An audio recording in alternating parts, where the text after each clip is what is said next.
Shine like the sun, fall and he'll raise you to the heavens. Oh, he'll raise you to the heavens. Become nothing and he'll turn you into everything. He'll turn you into everything.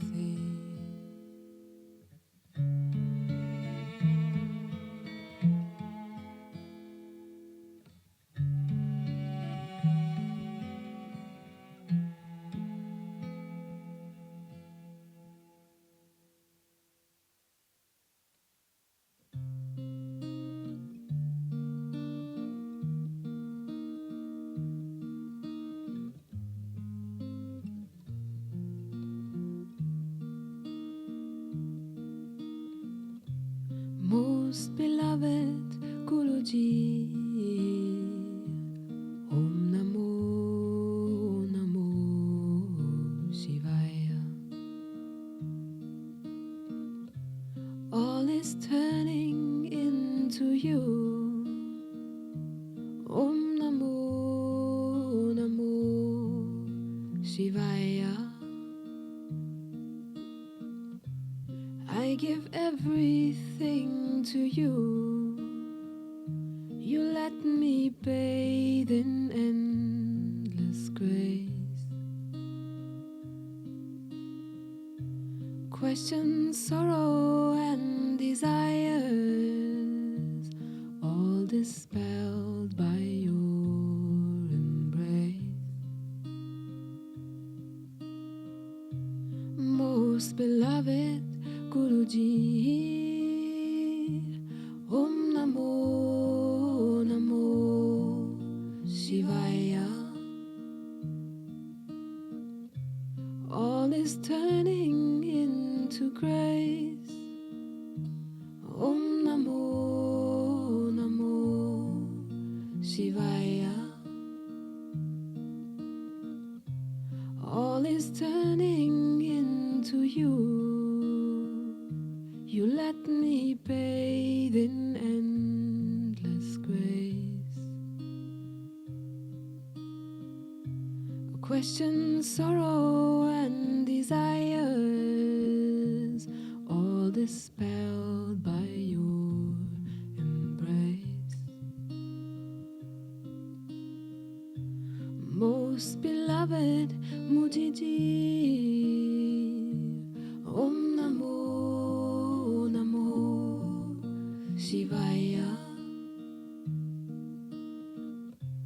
All is turning into you. You let me bathe in endless grace. Questions, sorrow and desires, all dispelled by your embrace. All dispelled by your embrace.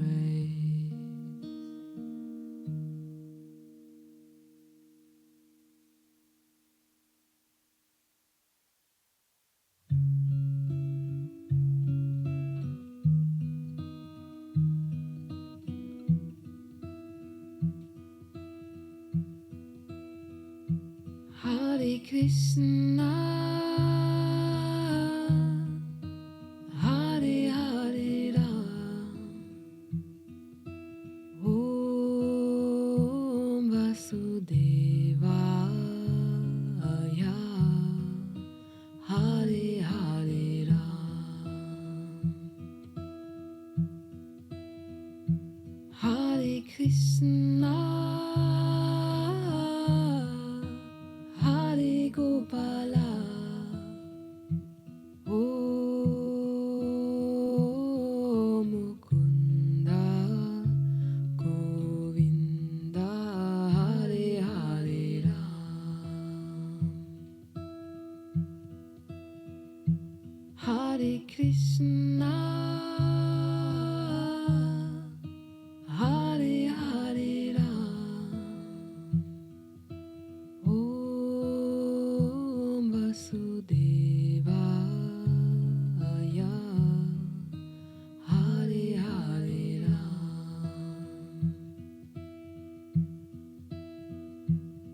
Hare Krishna,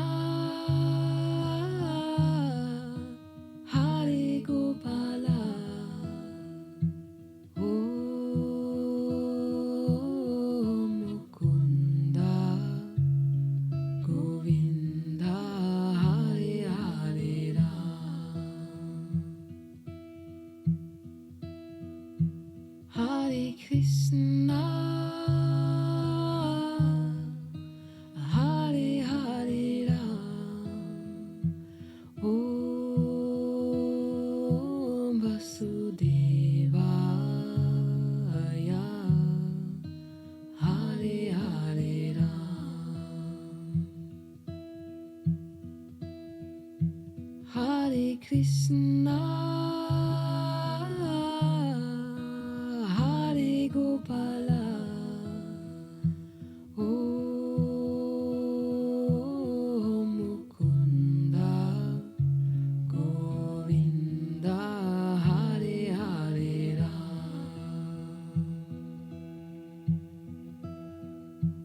Hare Krishna, Hare Hare Ram, Om Vasudevaya, Hare Hare Ram. Hare Krishna, Hare Gopala, Om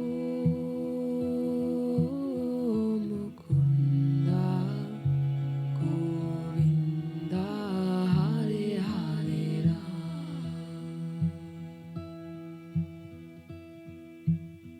Mukunda, Govinda, Hare Hare Ram. Hare Hare Ram. Hare Hare Ram. Hare Hare Ram.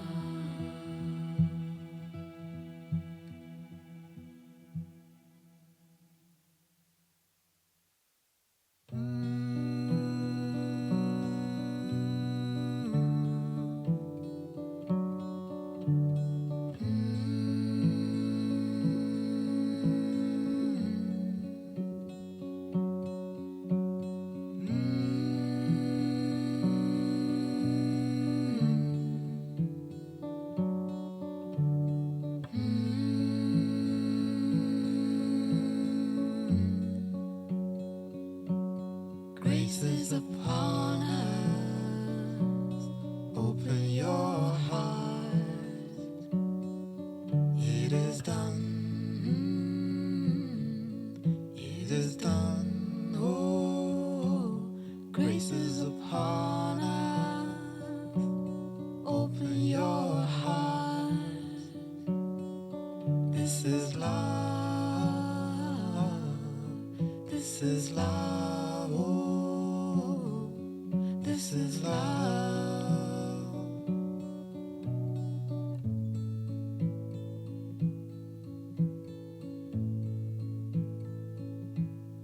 Grace is upon us. Open your heart. It is done. It is done. Oh, grace is upon us.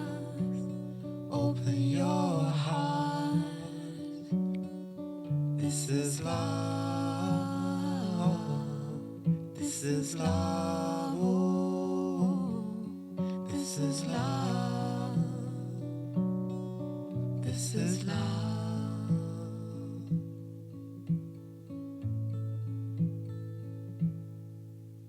The Lord is here. This is love. The Lord is here. This is love. This is love. This is love. Oh, this is love.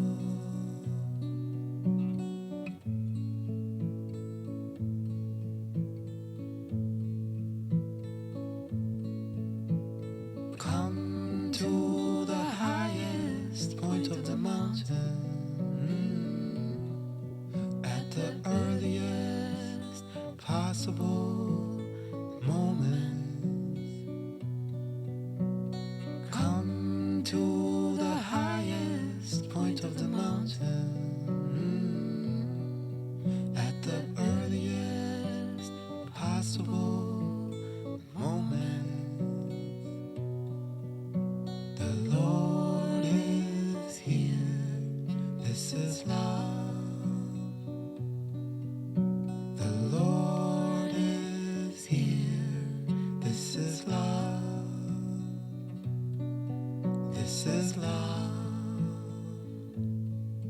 This is love. Oh, this is love.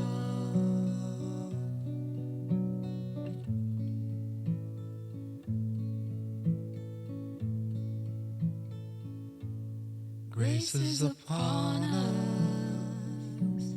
Open your hearts. It is done. It is done. Oh, grace is upon us. Open your hearts.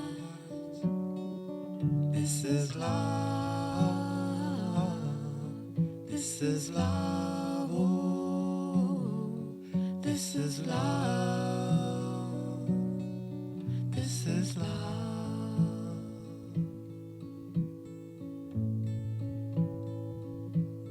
Grace is upon us. Open your hearts. It is done. It is done. Oh, grace is upon us. Open your heart. This is love. This is love. Oh, this is love. This is love.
Guru Brahma, Guru Vishnu, Guru Devo Maheshwara, Guru Sakshat Param.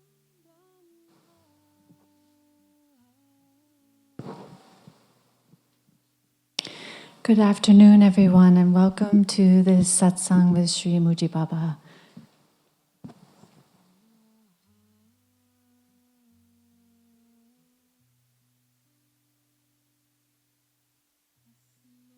It's I can't say enough how beautiful it is to be here in Papaji Satsang Bhavan. And I'm wondering, is there anybody here now who was not here this morning? Anybody new? Okay, just a few. So for that reason, I just want to let everybody know that we are filming today and broadcasting live. And so by being here, you are agreeing that your image and voice may be recorded and used for the sharing of satsang on podcasts or DVDs or YouTubes. So we just want to make sure everybody's aware of that. And just a few more practical announcements, if you can bear with me. We would like to ask everybody to please switch off your mobile phones. We didn't ask that this morning, and I didn't hear any phones go off, but the broadcast asked us to turn the phones off. So it must be that texting is interfering with the broadcast. They can hear a sound sometimes when you send or receive a text message. So for this reason, even vibrate doesn't work. You have to please switch all your phones all the way off. And a new message also is about ride share. So tomorrow is the second and last day of satsangs here. And if you are looking to share a ride to your next destination, we put up a ride share paper where you can see if other people are taking a taxi and looking to share the cost. And you can find that in the office. There's a bulletin board there. You pass the office as you enter the hall here, and you can have a look and see if anybody's looking to share a taxi, and put your name also if you're looking to share a ride. For those few new people, the toilets are closed here during satsang, and if you need to use the toilet, you can follow the signs down the hall. And but we do ask everybody to please, as much as you can, to stay where you are during the satsang. And Papaji's shop is located just, you could almost miss it. It's a door on the other side of this big lobby here. There's a beautiful shop, and we welcome everyone to have a look there. And we thank everybody for your donations. The donations support Papaji Satsang Bhavan. And you can see what a beautiful space this is and how lovingly it's cared for by the people who take care of it here. So your donations help to make this all possible. So much gratitude for that. Now, up on the rooftop here at the Satsang Bhavan, they offer breakfast, lunch, and dinner. And everybody who would like can partake. But we ask you to just check in at the office so that they know how many people for tomorrow will be taking breakfast, lunch, and dinner, and also for dinner tonight. And tomorrow, satsang will be 9 o'clock in the morning, and again at 3 o'clock in the afternoon. So Muji Babil will be with us in a moment. Thank you. Where is the donation box? Okay, this is a good question. Where is the donation box? The donation box is actually inside the shop. And I'm inclined to say maybe we would put it in the lobby, but I don't know. We'll find out how they do it here. But I'm glad you asked because it's inside the shop, which is the little room just off the lobby here.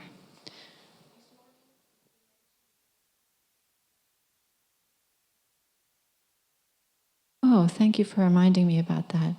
Yes, so the question is about Papaji's house, which is just down the road here.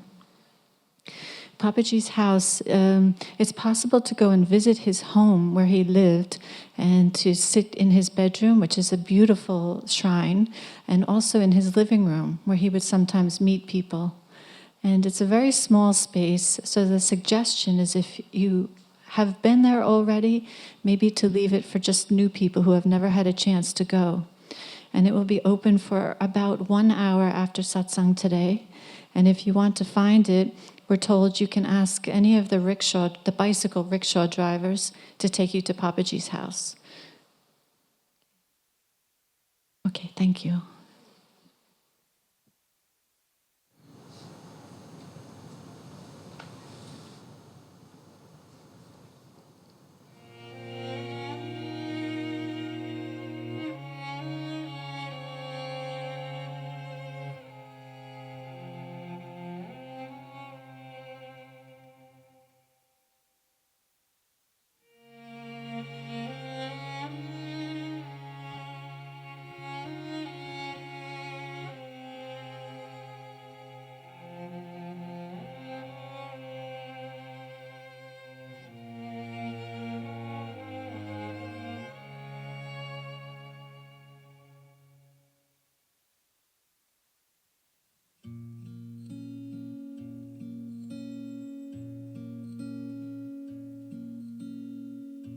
Leave each day behind like flowing water. Free of sadness, yesterday is gone, its tale is told. Today new seeds are growing. The time has come to turn your heart into temple of fire. Your presence is gold, hidden in dust, to reveal its splendor. Burn in the fire of love. Leave each day behind like flowing water free of sadness. Yesterday is gone, its tale is told. Today new seeds are growing. The time has come to turn your heart into a temple of fire. Your presence is gold, hidden in dust, to reveal its splendor. Burn in the fire of love. The time has come to turn your heart into a temple of fire. Your presence is gold, hidden in dust, to reveal its splendor. Burn in the fire of love. Burn in this fire of love. Burn in the fire of love. Burn in this fire of love.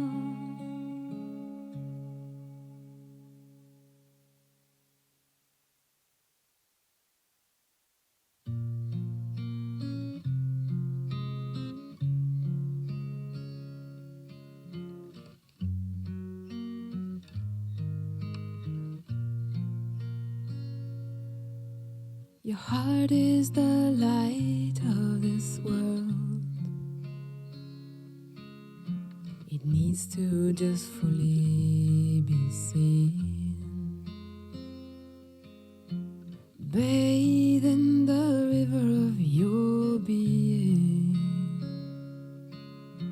You need not to be anything. Peace and love is your fragrance, but the flower no one can find. Your heart is the light of this world. It needs to just fully be seen. Om Hari Hari Hari Om Hari Om Hari Hari Hari Hari Hari Om Hari Om Hari Hari. Your heart is the light of this world. It needs to just fully be seen. Bathe in the river of your being.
Om. Om Namah Shivaya. Om. Om Shri Arunachala Shiva Mahadeva. Om Namo Bhagavate Shri Ramanaya. Om. Om Namo Bhagavate Shri Punjaji. Om. Om. Shanti, Shanti, Shanti. Om. Namaste, welcome everyone to Satsang this afternoon here at Satsang Bhavan, Papaji Satsang Bhavan, here in Lucknow. We are, as I said this morning, feeling so privileged to be sitting here in the very place where I first met Papaji so many years ago in 1993, and again I'm here also meeting some of the Guru Bhais from this time, and great privilege also to see many of you here who have not met Papaji in the body, but have come out of your great love for him that you have come to know through our satsangs, and so very happy day for me and for all those who venerate the Master as I do. I'd like to say again today, if we can, with the satsangs here, that I'm inviting those who really have a kind of focus question. We'll steer away from over-personal or more domestic issues, unless they are relevant, of course. If they're relevant for you, then you must come forward. But my aim here is to really look and give a chance to questions which have a sense of urgency, whereby the seeker feels compelled to find the way out from this hypnosis of personal conditioning and to discover the real self, which we are timelessly, but somehow seem unable to recognize as our very being. So satsangs are really very much for this opportunity to awaken to one's true nature. So that much said, very, very much welcome. My voice feels a bit bassy. Is it okay? You can hear okay? Oh, okay. I'm feeling a bit Barry Whitish today. But if you can make out, then this is good. Okay. Who will want to? Okay, very good. Pass it for me.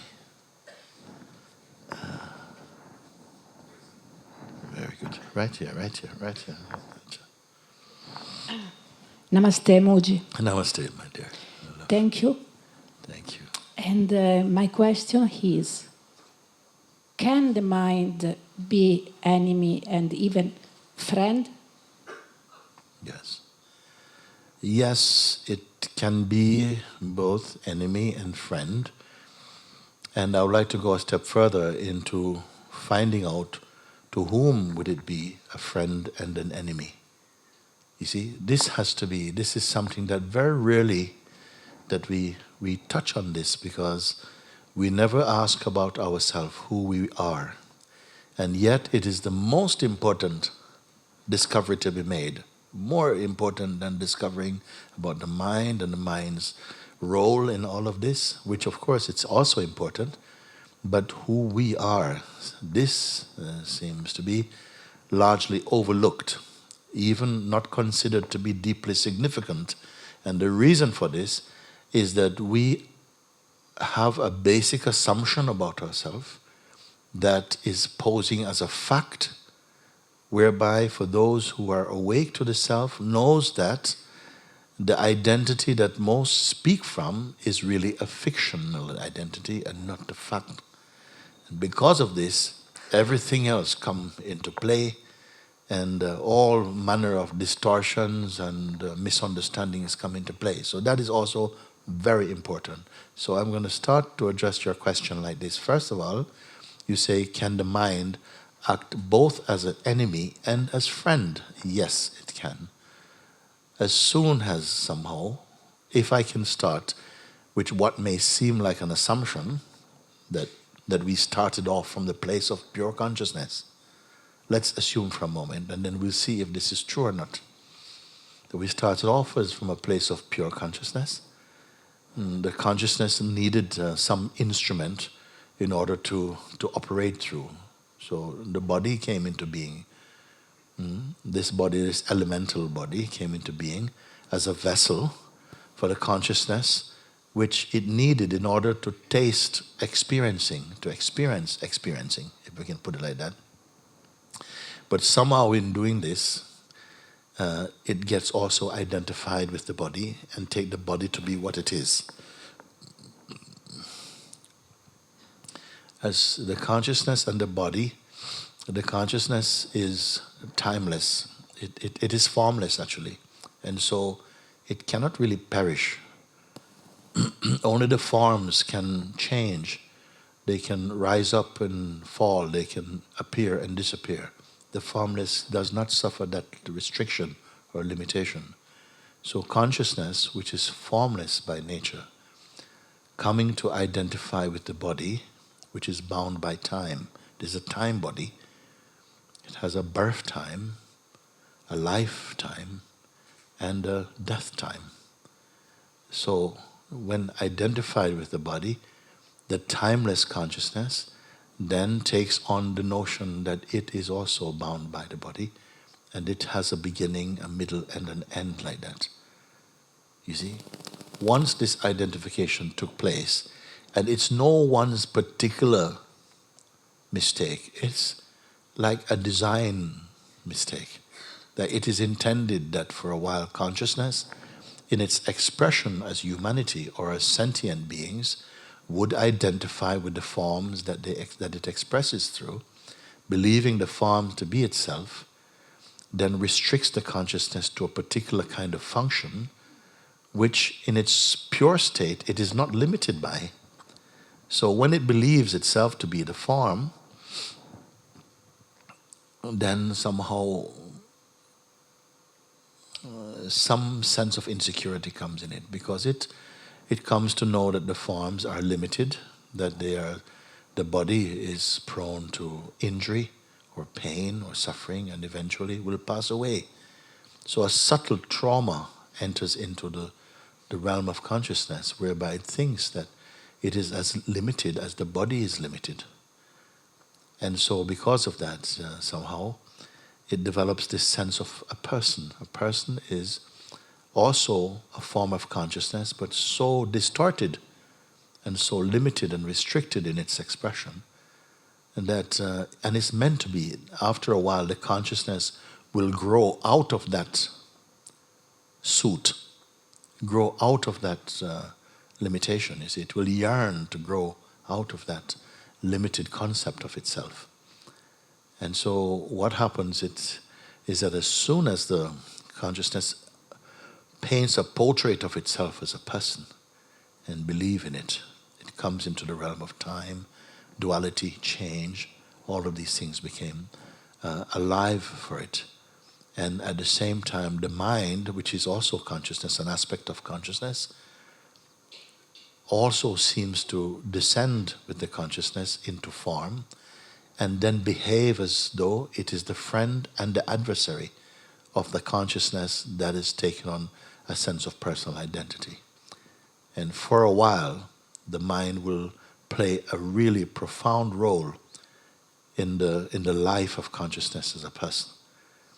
Largely, it will distort the perception, but it plays a good role in my view, because each time the consciousness believes in personhood, then the strength of the mind as its enemy becomes even more virile, and it will keep on biting at the person, the personal consciousness, which then compels the consciousness to seek escape from this. It is a magnificent game, it seems to me, that nobody escape. The fact that the personal expression of consciousness is not meant to be the beauty of consciousness. It's like for a while we will learn through the personal shell and grow back into our timeless nature. But for a while we're in the notion of ourselves as personhood, and look how deeply and widely believed this concept is, that almost every single human being believes we are this body and the conditioning that arises inside this body. This is how successful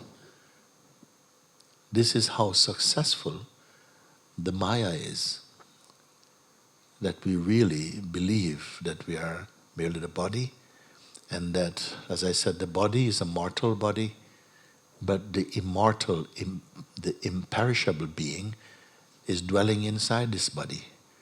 And while it's inside the body, it is feeling the squeeze of limited perception,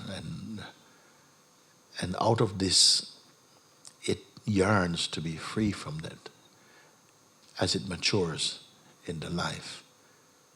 You see, if all our lives was nice and beautiful in the mode of a person, nobody would wake up. We would not go beyond the mode of personhood. Even as it is at the moment, we seem to defend our limitations as person, you see. So satsang, I feel, is the one medicine for everything. I really feel this, because the key factor is to find out who you are, more than just about what the mind is. For whom does the mind play so deceptively at times? Sometimes it is beautiful, sometimes as a friend, sometimes really as a terrorist, our own private terrorist even. Who is it that suffers it and enjoys it at the same time? This thing we must find out. And my feeling is, rather than merely discussing it in this way like that, but to actually explore with someone who really is up for looking, brings it alive and brings it really, really so vivid as a possibility that we can move on from this restricted identity and find our true nature. I put it that this very thing can happen this very day. It need not be something that's in the distant future. It is because it is already here. The pure self can never be pushed aside. It's just overlooked or eclipsed, you can say, by the focus of the attention on ephemeral phenomena. Only because of that. As soon as something is stirred into an awakening, the game changes, and it can turn around very quickly. Yes.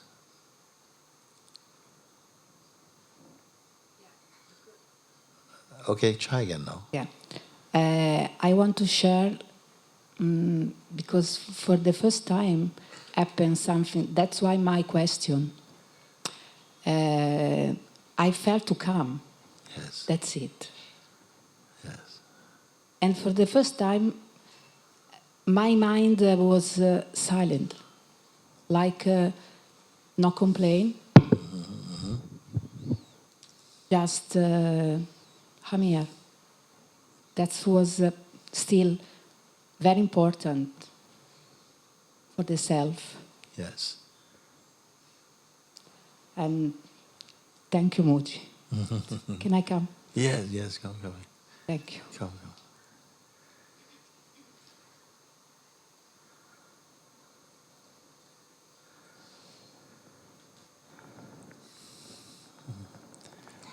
I'm very happy. I was very surprised to see you. Me too. Because because I know how busy your undemanding life can be on you. That's And you right. came all the way here. I said, yes, you must be burning for something. You must be really Yes. open for a call to come. Yes. Yeah, I'm very happy for that. Thank you. Yeah. Come.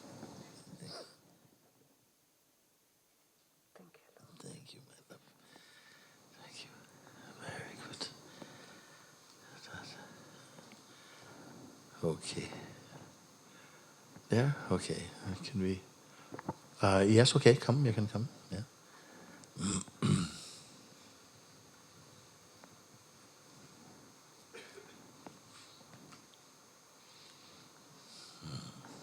Thank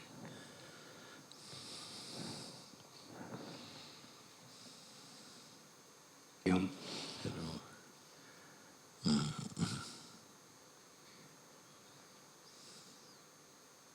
The question is about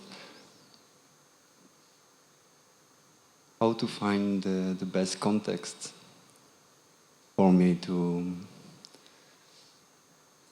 realize who am I, and this question that come back and come back and come back for the beginning of the season actually, and sometimes it's eclipsed, and then I see that I'm not concerned about this question in this absolute place, but then I fall down and come back. So I want to ask you this question now.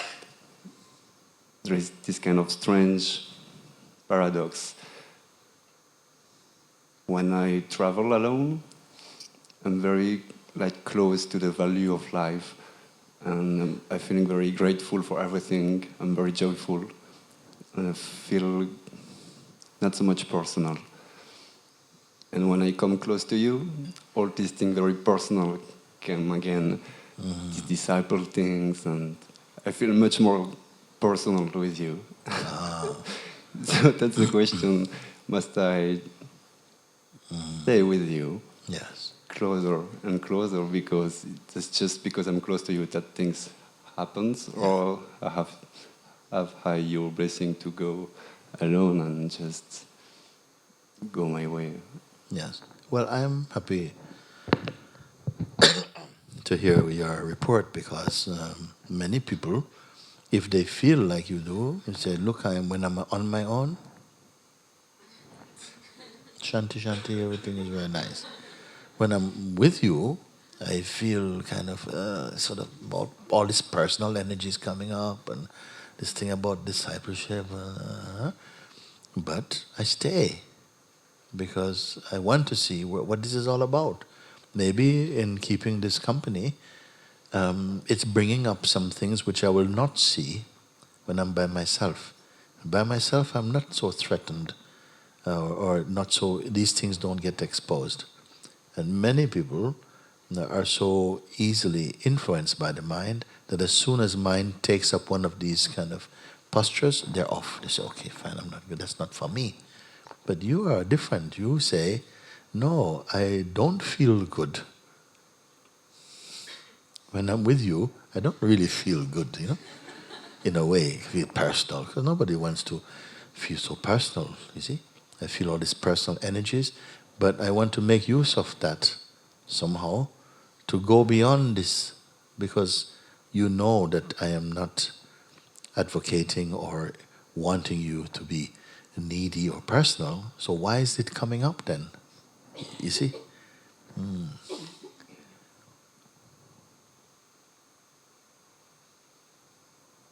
And did you take a look at it, and in what way does the person feeling, what feels strong in this personal feeling? What's happening? Give me something more.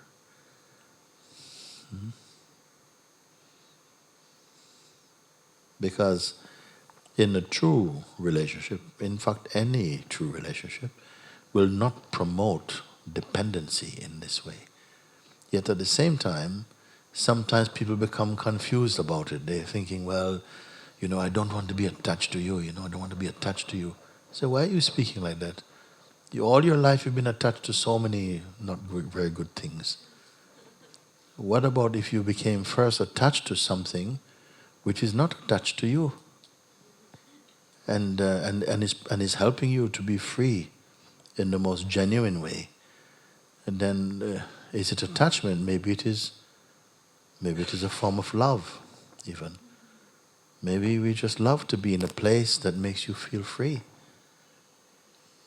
You see? And then the mind says, you're going to become attached. You're going to be all needy and so on.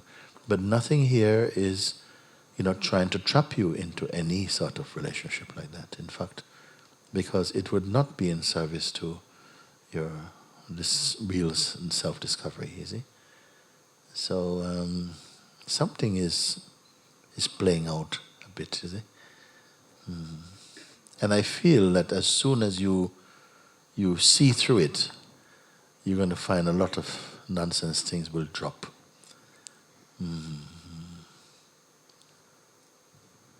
There is maybe this topic of being independent, Being independent, yes. quite strong, and it's like Who is going to be independent? I want to ask quickly, you see. Who wants to be independent? Who is requiring it? Is it the self? Could it be the self that is saying, I want to be independent? Who is it speaking that I want to be independent?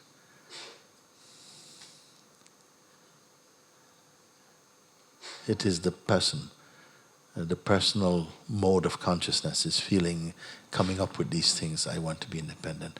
The self is not concerned about dependency or independency. It's not something that is of any value to it. You see? So I would say when these feelings come, find out who is feeling these feelings. This is the excellence of self-inquiry, but it's not immediately appealing to the mind. Even the mind that wants to be free doesn't take to this type of scrutiny about oneself, because there's so much protection around one's personal identity, even when you're on a sort of spiritual journey. As soon as you come close to looking at who is it that is, or something feels, whoa, just don't go there. Why? Who is afraid? Is it the self? No, it is not the self. Who is afraid? And I say, find out. And at this point, everybody feels a bit lazy, a bit lethargic. And can we just listen to a song or something like that? They don't want to do it. Why? Who is it? The mind itself. It doesn't seem to want to be scrutinized. It seems there's a power within us that is not working for your freedom. It seemed to want to keep us at the level of what I'd call the earth mind and the earth body, which means that your only concern is with yourself as a person and your daily life, and you will never come out of that shape. You see? And your relationships and your children and the business, how it is doing, and the friendships and these whatever. And you can stay in this. And it's almost as though when your mind turn inwardly, this force is saying, you're wasting your time, you're not good enough, you're not ready, you have to be special, or it gives some kind of thing, you see. And then we back off, at least in the beginning stage, until you get to know this voice. And you say, I don't trust this voice. Now you start to move in a different way. When it's speaking like that, you know, I'm onto something. And this is why it seems this kind of energy is coming to try and sabotage my opportunity for freedom. You see? Both these forces are there. The power to go with the mind and the old regime of thinking and just carry on being Mr. Average, Miss Average, searching for success in this world, which doesn't last if that's all you're searching for in worldly terms. Or there's a deeper yearning to come out of these restrictive shapes that conditioning seems to put us in very often, and to find a wider life that's more full of joy and light, and not just trapped in this very restrictive mode of personhood, So you must learn to understand these powers and who you are in relation to them. You see? And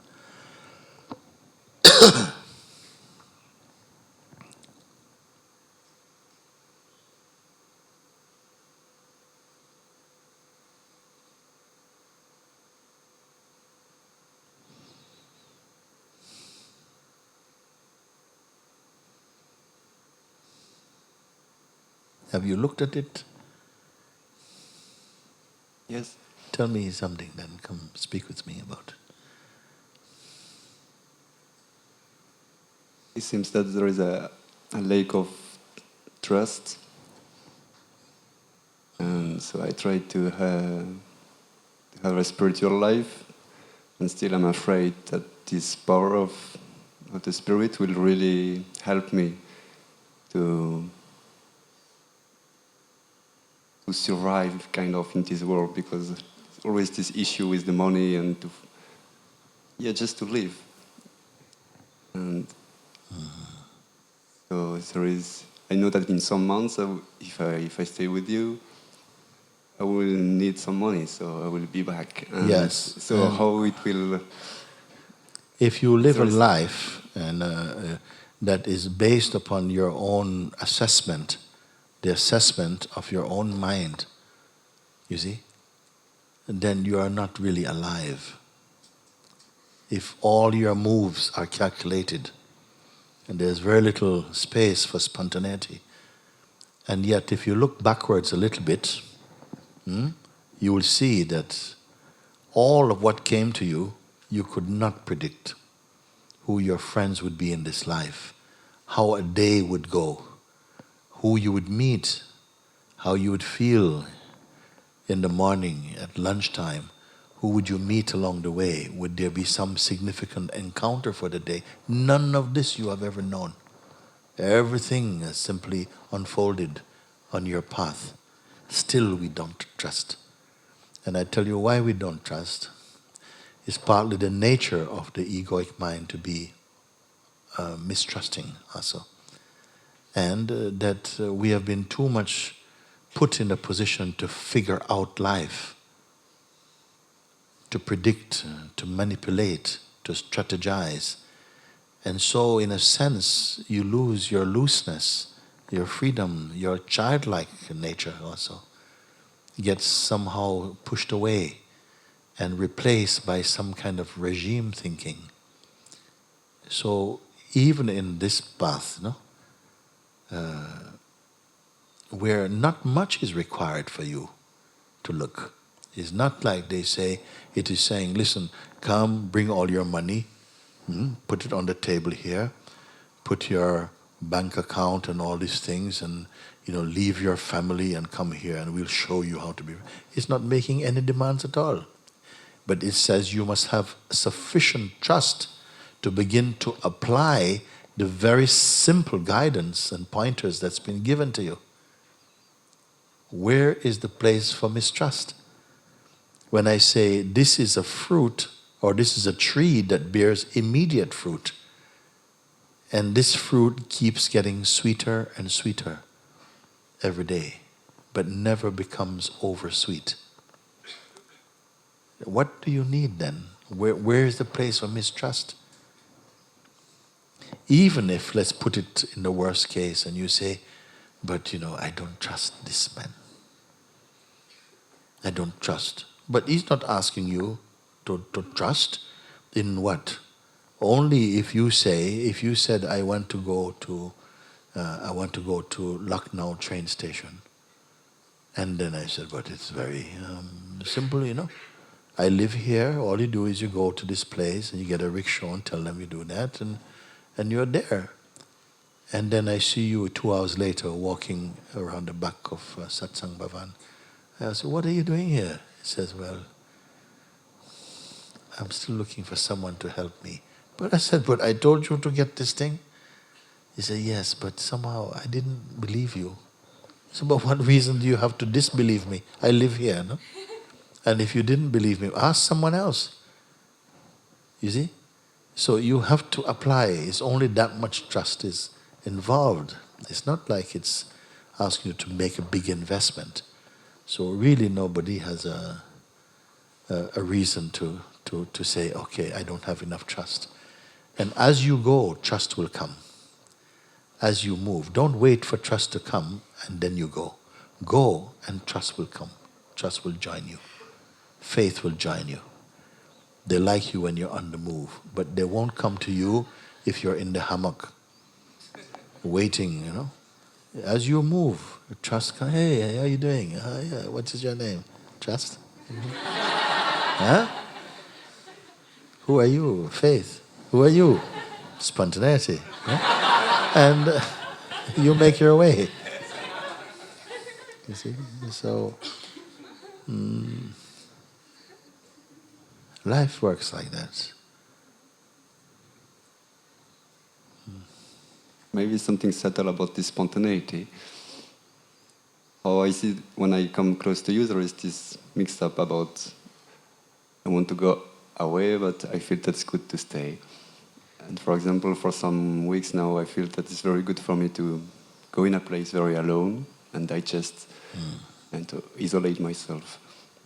And somehow I know that I like it to do this self-retreat.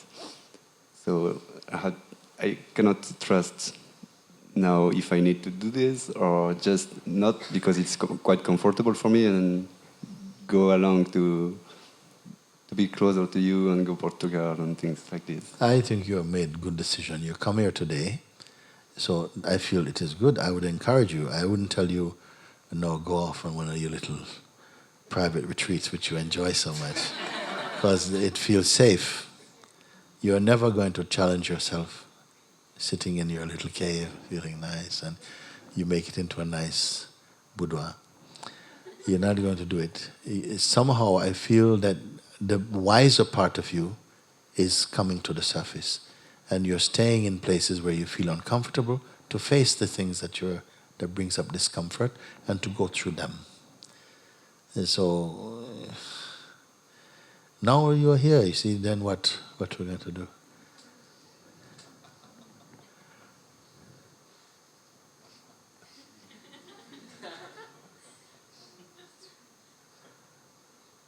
All your ideas, you must put them down now. All your ideas, all the calculations, the summarizations, the speculations, the thoughts and the, contemplations, you put them down now.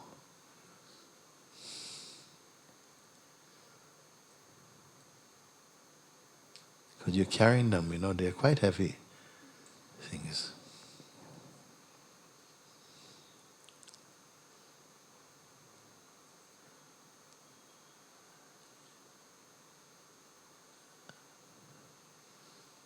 It's like you've got a huge toolkit, but I'm only asking you to change a bulb.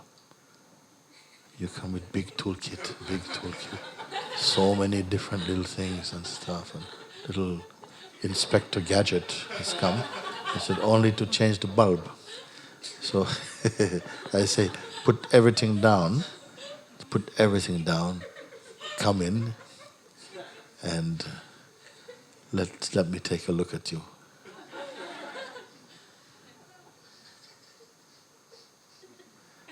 And tell me if anything is needed. No? Really.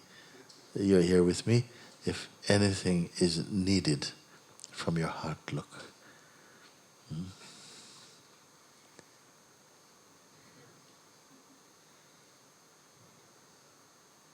Love you. You love me? I love you too. Because I don't feel I'm not requiring anything from you. Because I know your completeness already. But the mind is not reminding you of that. It's more telling you what is wrong, what's missing. I don't find anything missing. That's why I say, put down the toolkit.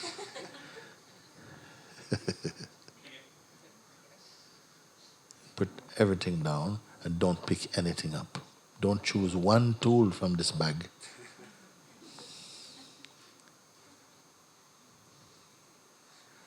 And right where you stand, then see if anything truly is missing.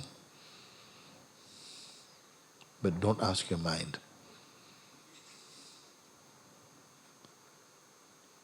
Toolkit mean your techniques, your intention, beliefs, memories, identity, your wishful thinking, self-assessment. This is the toolkit. Put everything down. And also there's a major tool. Drop this one also. Just to do it. And anyone who feels that this applies to them on some level, you can, you may even be more successful than him to do it. We can do it. Just put it all, drop it. And don't pick anything else up. Take a breath in yourself and see if anything is really missing.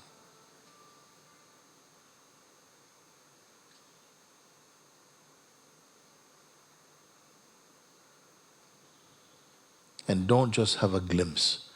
No, take a full space and see. If you don't touch anything, don't pick anything up, don't start anything new, and don't be waiting. There's a space there like that. Be in that space.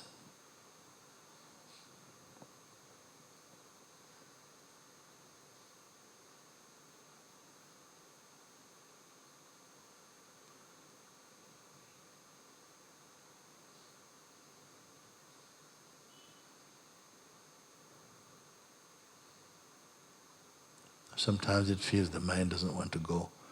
It doesn't matter. You stay.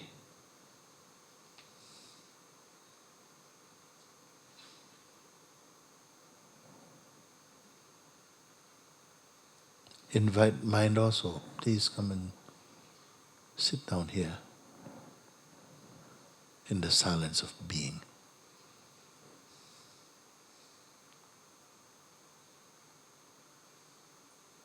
As soon as you are here, sometimes you feel, it's like some agitation come, like, no, I've got to do something, I've got to go, so I've got to do something. But just observe that, but don't believe it or follow it. And just be aware of this. Just be aware of this.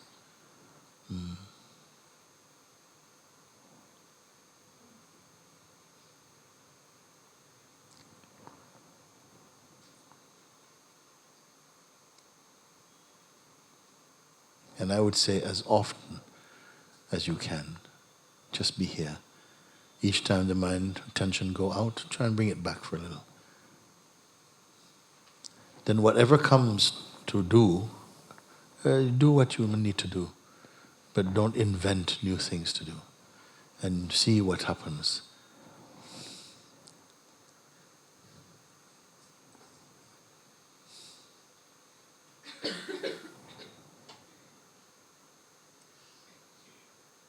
It is very important that every human being, if you get the chance, to come to this ground zero in yourself. Total emptiness. Without somebody practicing emptiness. Just come beyond the somebodyness into total emptiness. And be with it. Don't allow any connection with any thought or intention. Simply be here.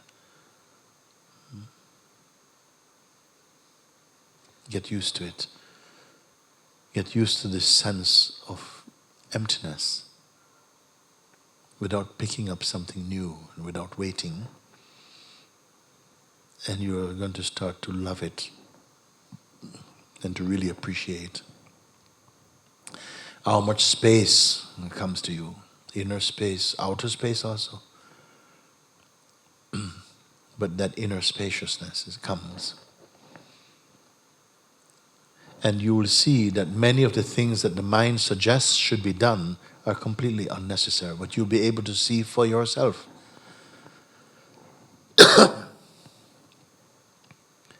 When somehow you are totally grounded somehow in this, that there's not even any identity needed,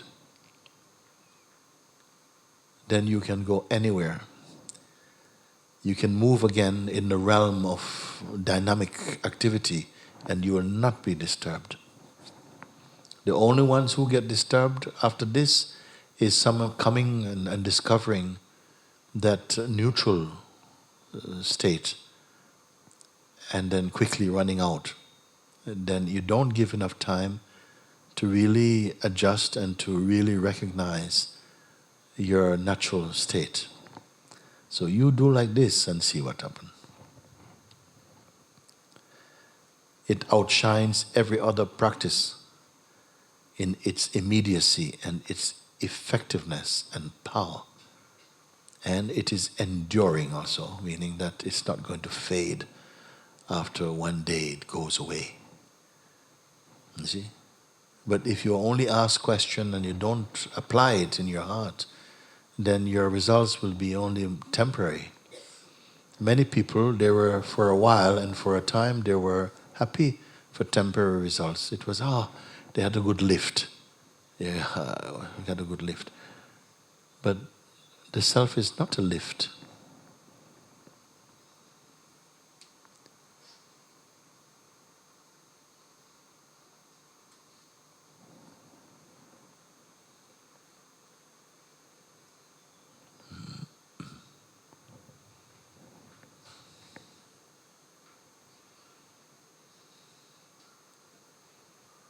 If you feel that you feel uncomfortable, I know what this discomfort is. It's not a true, it's a discomfort because that part of your expression, which the ego is trying to own, is not comfortable in my presence because somehow it cannot hide in that moment.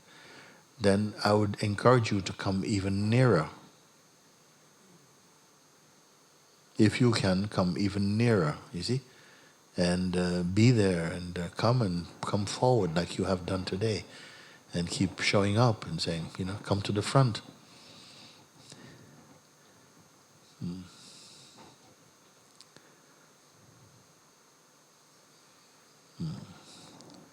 Okay. Thank you. Thank you. Very good. That's very good. So,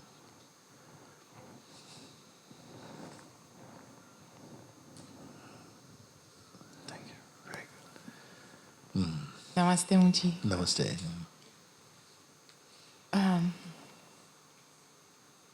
I recognized myself in the example with the huge toolkit for changing a bulb. So I wanted to come and talk to you for a long time. Mm-hmm. But somehow my mind was trying to prepare for that, and I didn't want to come to talk from my mind with you. And so I said, your presence is everywhere. And I talk to you in my heart,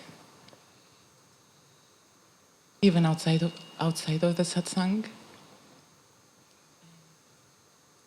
Your grace has answered every time. And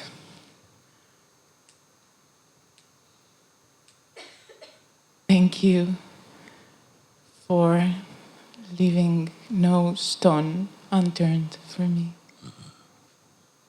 No place for my invented identity to hide.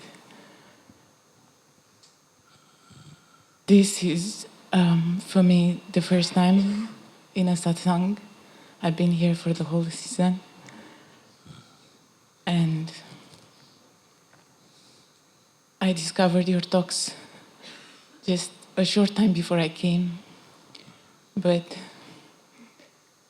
for the very first moment I heard you talking, it was like my heart melted and recognized the truth. And it's so direct, so simple, that my last fear was that maybe I'm making it up. But my heart has seen. Yes. We are all free. By nature, it has never been different. It's funny because almost everything else you've made up. but this seeing that is taking place inside your heart, and then the mind says, maybe you are making it up. You see? When you're coming home, actually, you see, you're recognizing, not, I say coming home, but in a sense recognizing that you are home is more accurate way of putting it. Then something goes, but maybe you're making it up. And then for a moment, you see? And these assaults will come. But use them as an exercise to keep looking and to sharpen your dharma eye as you look, you see? To say, no, it's not true. You see? So this is also very, very good that it has had this impact for you. Continue to vanish in this. There is still some content of my personal I, but now everything is seen in emptiness. This is very good because, of course, some remnants from the old identity will be there. Don't give too much importance to this. You know, in the beginning, you will know it from the corner of your eye. You'll watch him, but don't try to be squeaky clean. I mean, even the moon has got spots in it, but it doesn't block its light. So don't give too much, because otherwise you will get back into, but this thing is still there in the corner and it's bothering me. No, be aware of him, and you will catch it very easily, in fact, because your mind is dedicated now to simply remaining in the heart.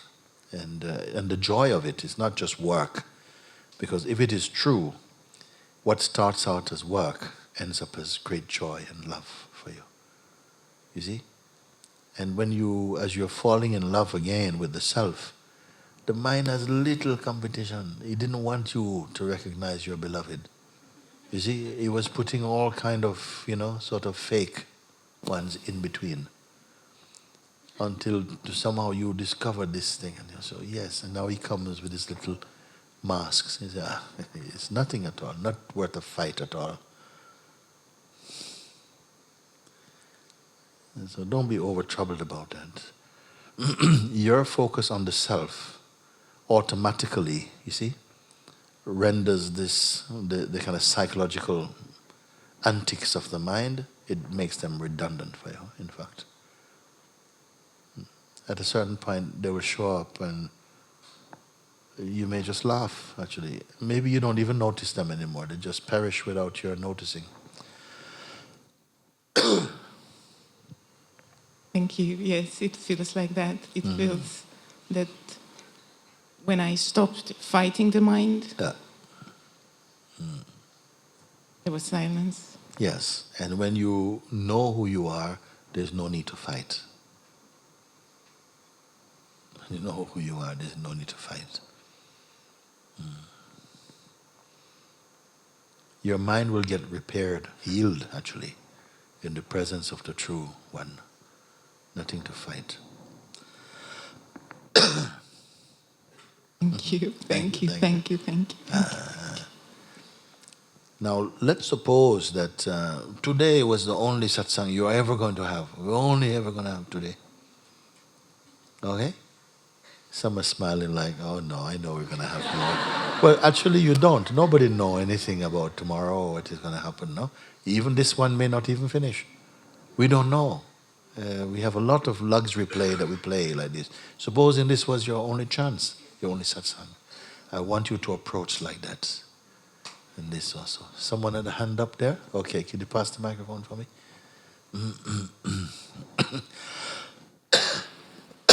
Thank you.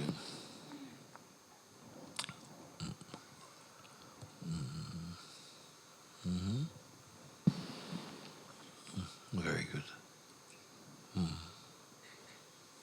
Pranam Bhavan, Pranam Papaji, Pranam Mujiji. The self taking itself by itself to itself. Could you say again, the self doing what? The self is attacking itself to itself by itself. Is it talking? Talking. Aha. No. Okay. The self is thanking itself to itself by itself. Yes. Very good. After 20 years of searching, 4 years back I was with you in Tiruvannamalai. And last month again I was with you in Rishikesh. In Tiruvannamalai you had actually pushed me from the aeroplane without a parachute. And you're here. Yeah, now happily landed. It was very, very traumatic, very scary. Gasping for breath, looking to hold something to someone. And in this battle, I just gave up. I just stopped. I said, I can't do anything anymore. I don't have anybody to hold on, anything to hold on. Everything you just took away from me. You snatched away everything. You made me naked. I was everything, tears, laughter, anger, a lot of emotions were coming up. And suddenly I stopped and the question came up, who is experiencing all this? I am not experiencing this body-mind, whatever. It is all happening to this body-mind. So in that instant, now I means not this mind-body Malika, but I am not yet I am. So this I could see there was a shift between somebody and nobody, somebody to nobody, on and off it was happening. Then I could see that this somebody also disappeared and nobody also disappeared. And there was just this true nothing which was left. Again I was looking, what is this? Who is looking at this, or who is perceiving, as you say, even this true nothing? Was I still looking from my mind? So again I was checking this. Then I could see that I am not separate from this true nothing. I am not separate from this awareness. Just like water and wet is not separate. It cannot be separated. So my nature is also awareness itself. At certain times, maybe it's just a momentary misidentification of this body-mind, which says I am this, all this. It's just a momentary misidentification.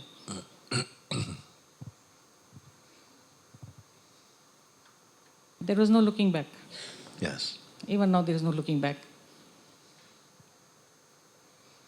In the same way that you may have someone may call you sister, another one may call you mother, another one call you auntie, another one call you friend, another one call you granddaughter, all these things, another one call you cousin.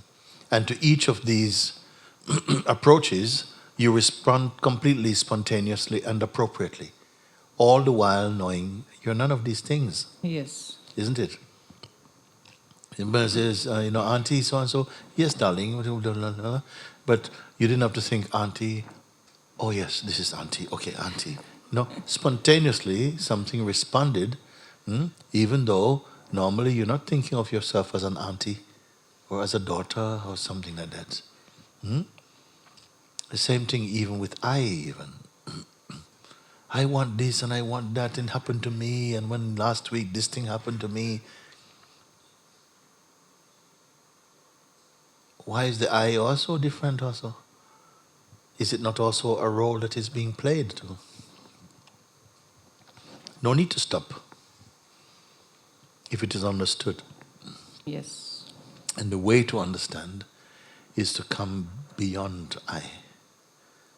Come to this place whereby I itself is seen. This is what I'm inviting from this morning also.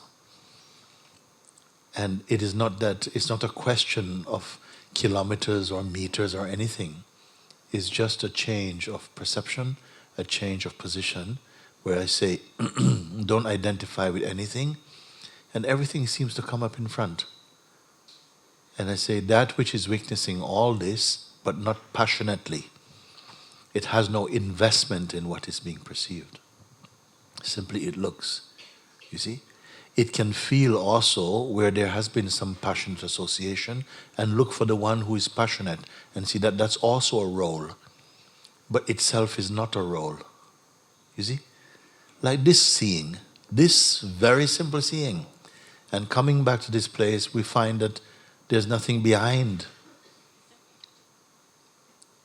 Sometimes I may ask you, are you in front of the lens of perception or behind the lens of perception? Or both? Stop for a moment, reflect, contemplate.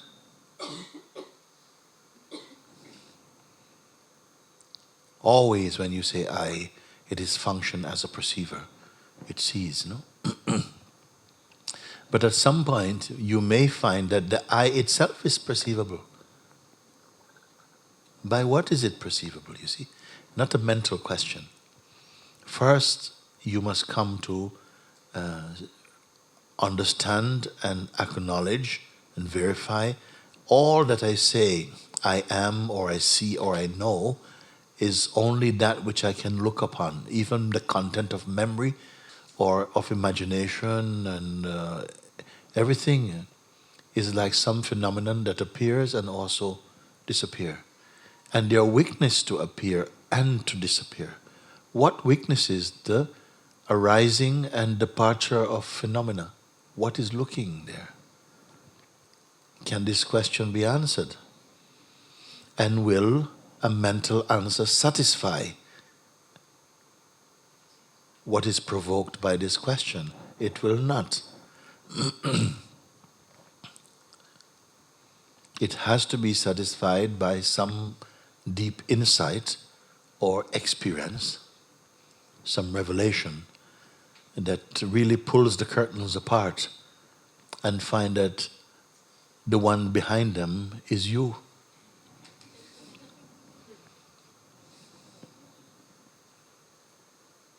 Yes, I could see, just like this, eyes cannot see itself. The eyes can see everything, but it cannot see itself. Yes. So same way, I am that awareness which is only known to me. Yeah. I cannot be felt or seen or experienced in that way. Like there is experience for the body mind, that also I can see. Yes. It's an experience yet not an experience. That is correct. There's an experience, but there's no separate experiencer. Yes.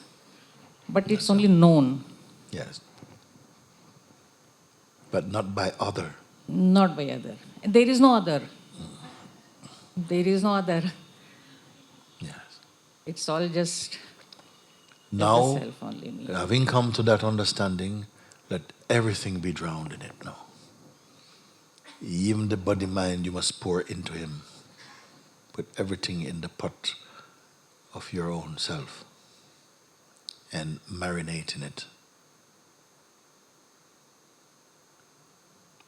So that even this body takes on the fragrance of the self. Even mind takes on the fragrance of the self. Nothing is left out. The self doesn't leave anything out. There's no anything to be left out in that way. But what I come to say like this, for someone like yourself, to be completely inside, dive inside your own self. This is the snake that starts to heat the tail and eats itself up. They say the snake starts to eat the tail, but can't eat its own head. But this snake is going to heat itself completely up. This is a mystery. The paradox of awakening. And no technique is provided. Just the natural urge.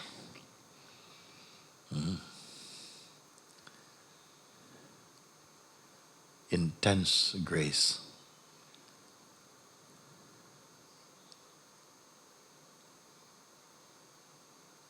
You even maybe lose the urge to talk about it.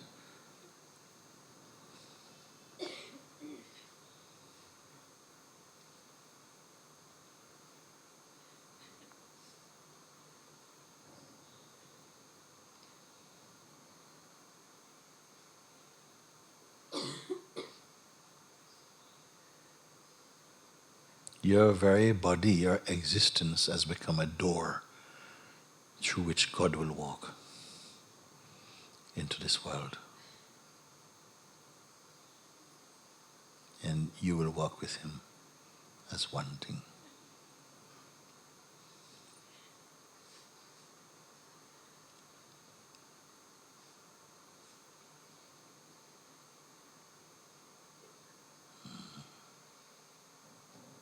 Thank you. Thank you. Thank you. Good. Thank Next one. Someone right to your right, your left. Yes. Pranam Guruji. Thank you. I find that many times in deep silence there is something which holds me back. Ah, There is something which is afraid of letting go. yes. Still in existential problem. Yes. Keep it there. He says, in deep silence, it seemed there arises some hesitation that prevents me from really letting go. This is a common phenomenon, no? In deep silence, where there's something that is inhibiting my absorption, my dissolution in this silence.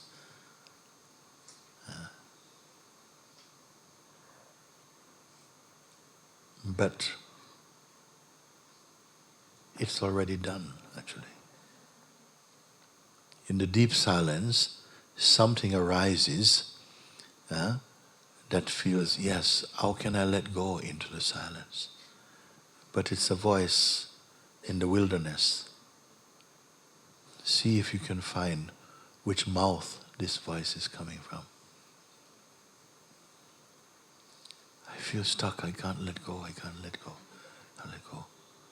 And what keeps this voice there is intense belief and identity, where the consciousness is believing it is that voice speaking. But there is a deep fear inside. Huh? There is a deep fear inside. Deep fear inside, yes. There's fear inside.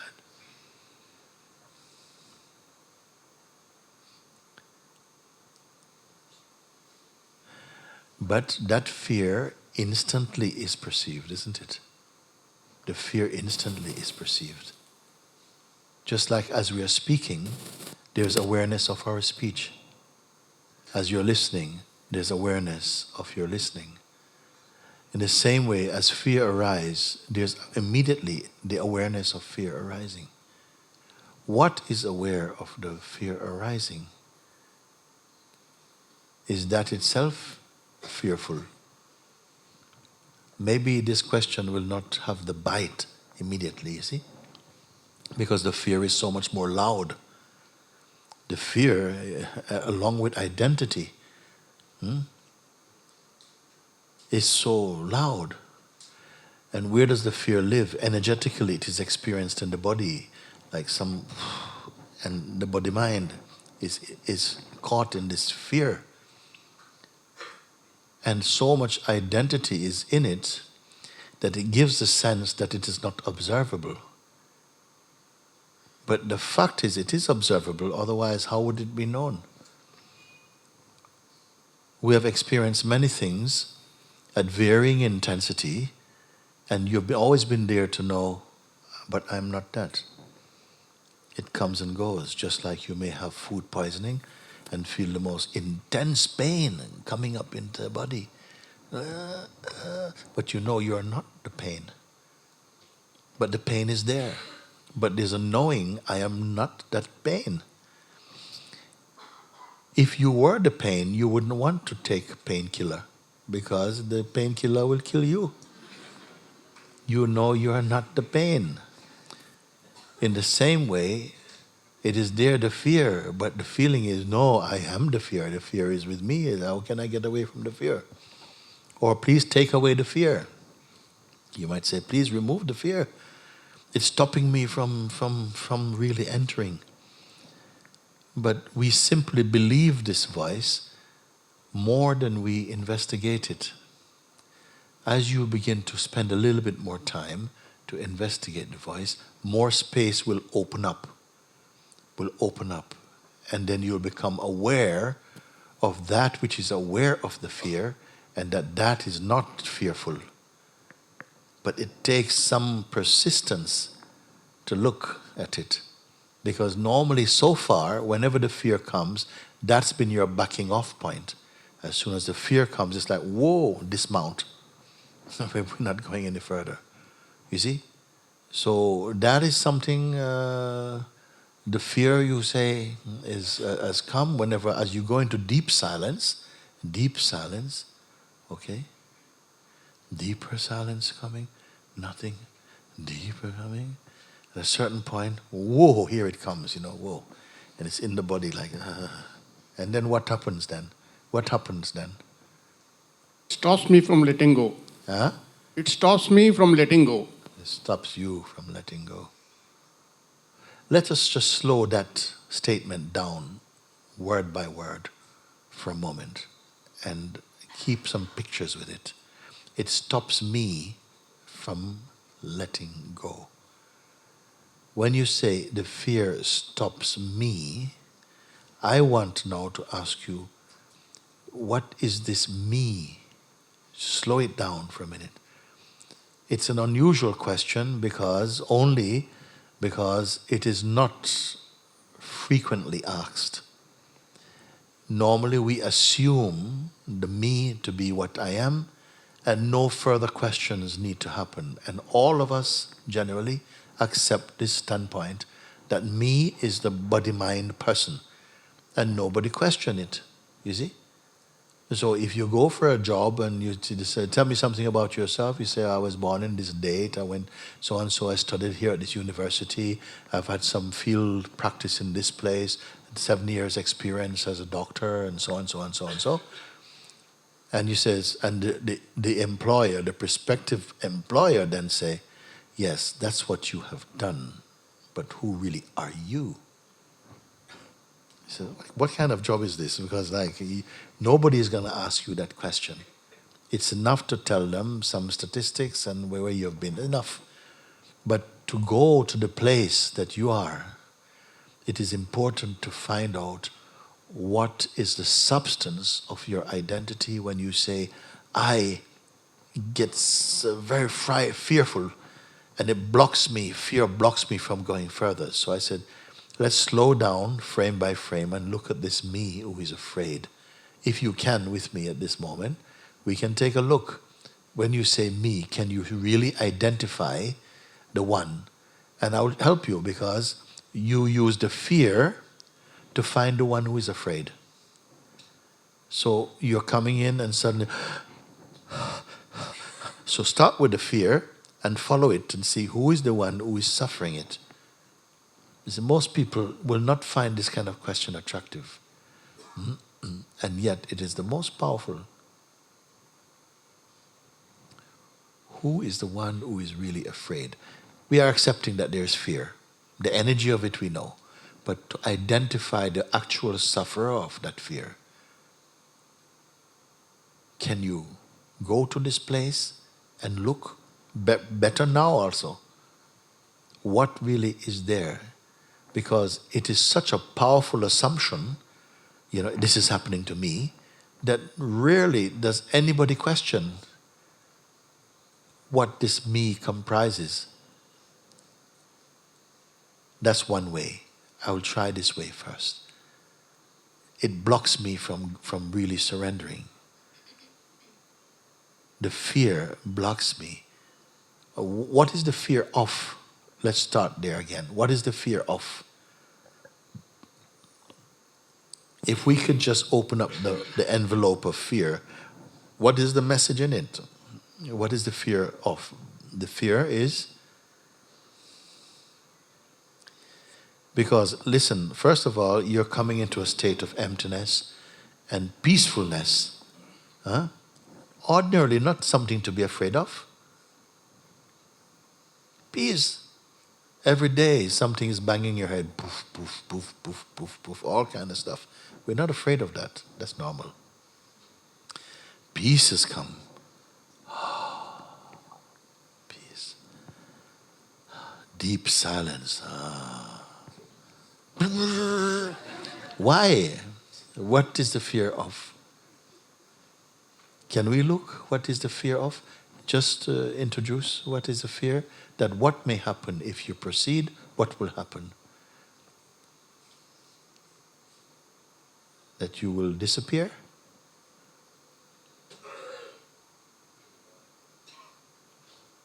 What is the fear of? That Maybe if you... it's the fear of death, maybe. Death. Fear of death.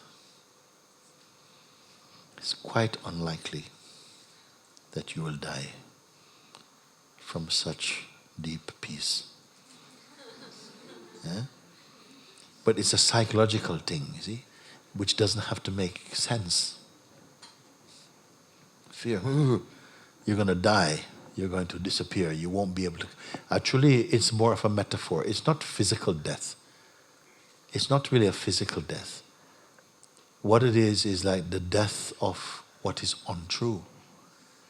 Being twisted by the mind as though you are going to die. You are consciousness, you are not going to die. Actually, you're totally waking up to your eternal life. But it is being somehow presented as though, yes, you're going to die. And we purchase this assessment from the mind. And then it's enough to go, whoa, okay, go no further. Go back and look again. Don't wait for next week. Go straight back again and look and see what it is, the fear. The fear is, I'm going to die. Okay, back off. Go back again. What is the fear of? You're going to die. I'm going to die. How? How? With a silenced bullet? How am I going to die? Why should I die? But we don't question. It's just the fear is enough as a primal response. We don't analyze it. We don't look at it. And yet this fear started as a baby and grew up. The fear started somewhere. It was never looked at, and it kept growing in the shadows of your mind. You never looked at it, you see. And now, as you are coming into not flying a supersonic airplane for your first lesson, it's just peace. Deep peace. Silence. I'm going to die. Why are you going to die?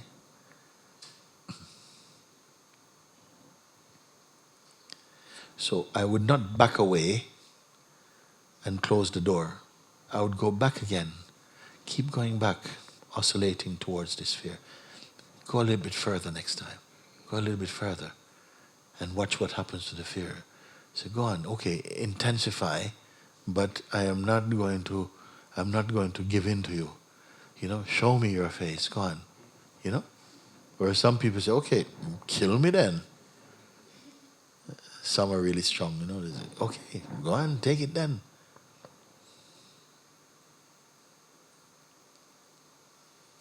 So it is worth to push through this thing. Why? Because the very thing you're afraid of is the very door you should go through. Because therein lies your liberation, actually. something has been keeping you bound to the earth paradigm, this earth mind, earth body. You stay here, son. This is for your kind, okay? You stay here. Don't aspire to go to these places. It's not good for you. Thank you, Gurudev. Thank you. Thank you. Very good. Thank you very much. Thank you. Next one. Okay, come please, the microphone.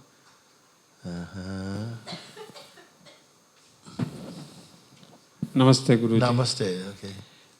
It is said that the person walking on this path, spirituality or whatever, check me if I am wrong. Sorry, try again. Hello? Yes. I feel that one who is walking on this path has somehow faced utterly painful situations. Even I experience it around 1 year, one or 1.5 years before.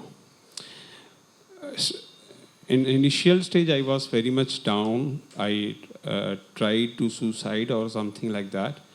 But slowly, gradually, I find it has provided me a depth even. I have been, writing has been coming from me and various... Could you back up a sentence? I missed something there. You've been finding out that what happened? I think more depth in me. More what? Depth. More depth in you? Yeah. More depth, okay, more depth in you, yes. I find I have been writing. What I mean to ask is, then I feel it may be for my growth, existence or master has given me this chance to, is it necessary the person walking on this path has to go through a very painful situation? Not necessarily at all. People are finding themselves at different stages of maturity also. Some not necessarily have to go through painful situations. I mean, painful situations come with life anyway. What tends to happen is that when you are in pleasurable situations, you will rarely investigate into your nature. You just want to press pause and enjoy for a while and just save or something.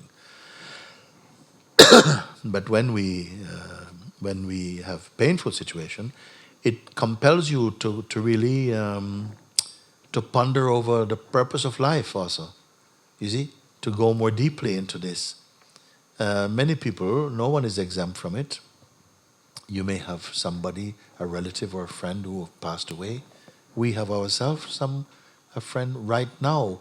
His body is being cremated in Sahaja, who just passed away a few days ago. And we have just been in the break looking at some short WhatsApp videos of this process. Is just the body is just about to be cremated there, and it's Lakshmi was saying this must be a very powerful satsang for the people there. I say yes, it will be. And so sometimes it triggers a deeper kind of introspection to look a bit more. It's not the time you want to go partying and have fun and buy a new handbag and stuff like this. This is more and more solemn occasion. You feel more to kind of, wow, I knew this person and it could have been any one of us, and your mind turn inwardly. And it's not a bad thing, because when it turns inwardly, it gives a chance actually, because mostly our attention is going out, like the mind goes out shopping through the senses for sense pleasures and so on, and the energy seems to be go out all the time. Very little is coming in, and yet is inside, internally, inwardly, that we are discovering the greatest treasures of the human experience.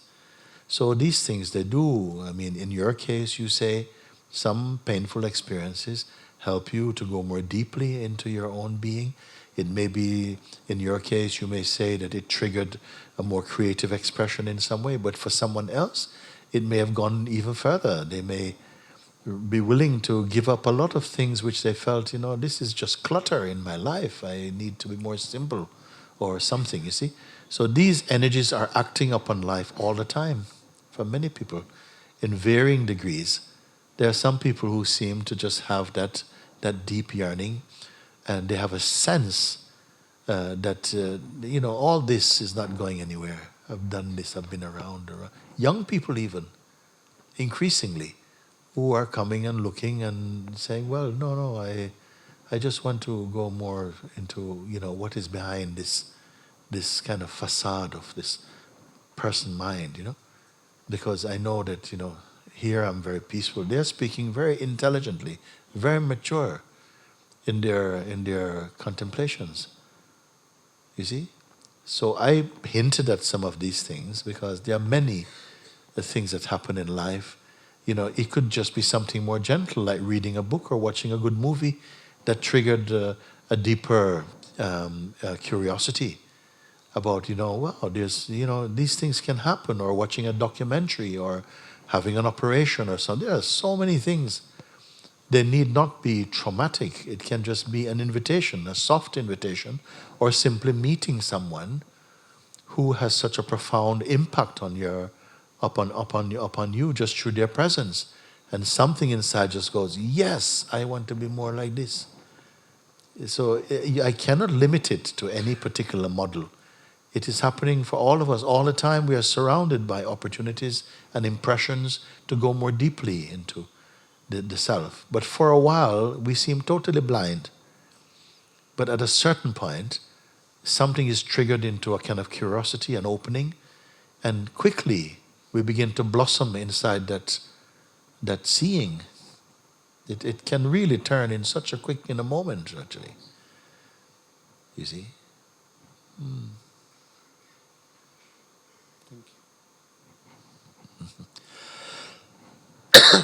Thank you. Thank you so much. Some come down a bit more with this, please.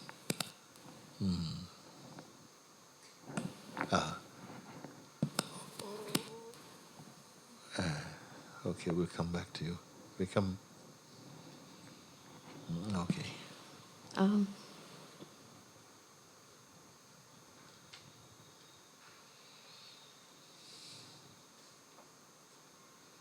Father, there's been a lot of burning for the last 1 hour. And for the first time, kind of scared to expose in front of you.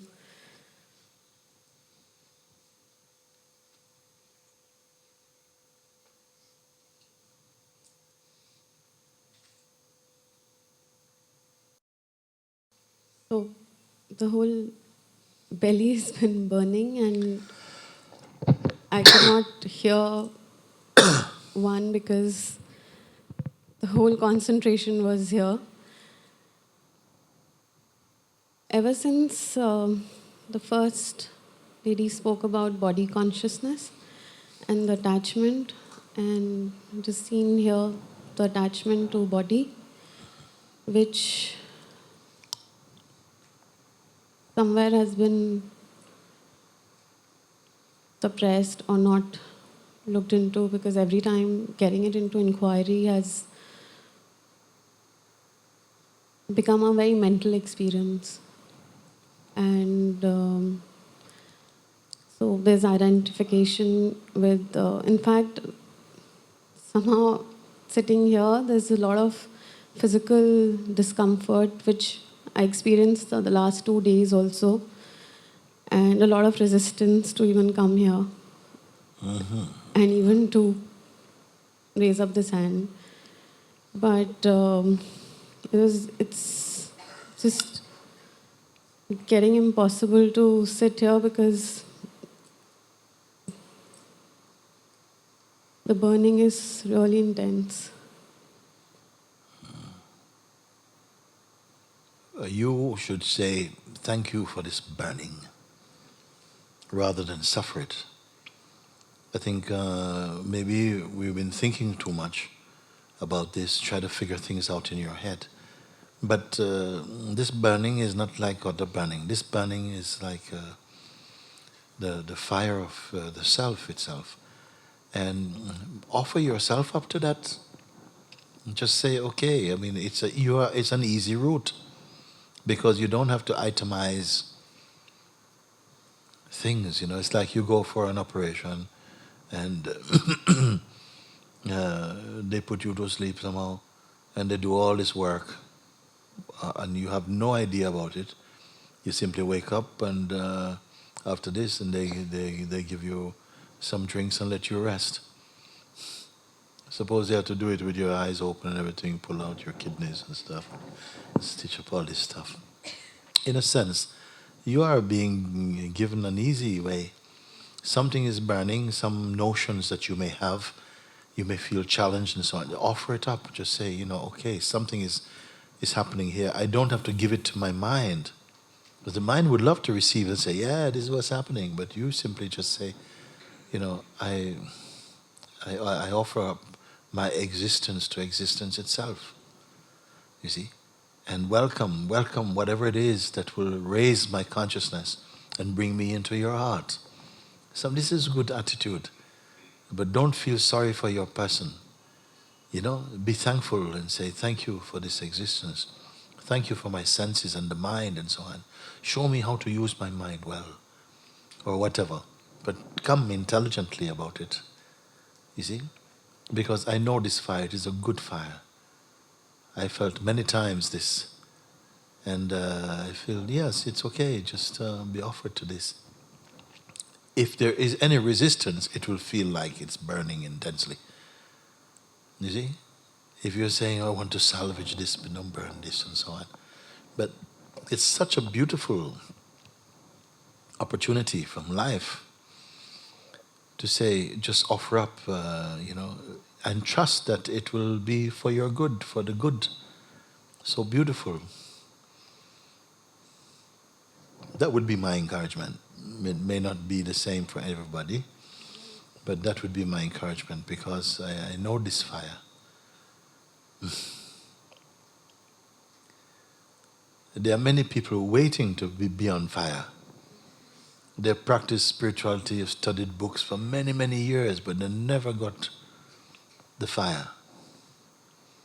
And they come and they see other people's burning and they say, oh my God, can I have some of that, please?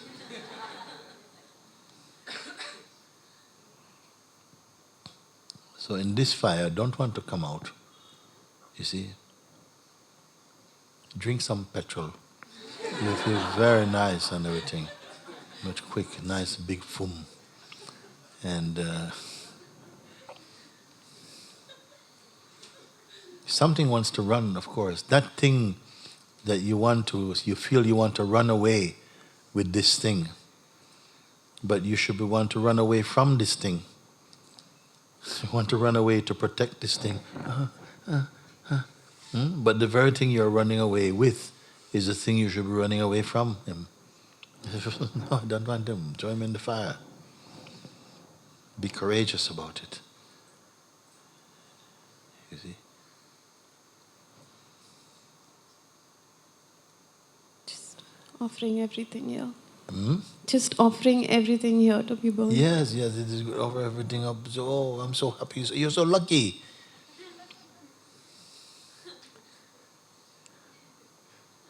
It's your golden moment. It's so wonderful. Don't be apologizing for your existence. No, it's I'm picked up by grace. It feels like this sometimes. And it only burns what you are not. It's a beautiful burning. Okay, next one. Thank you. Okay, here first, but come back.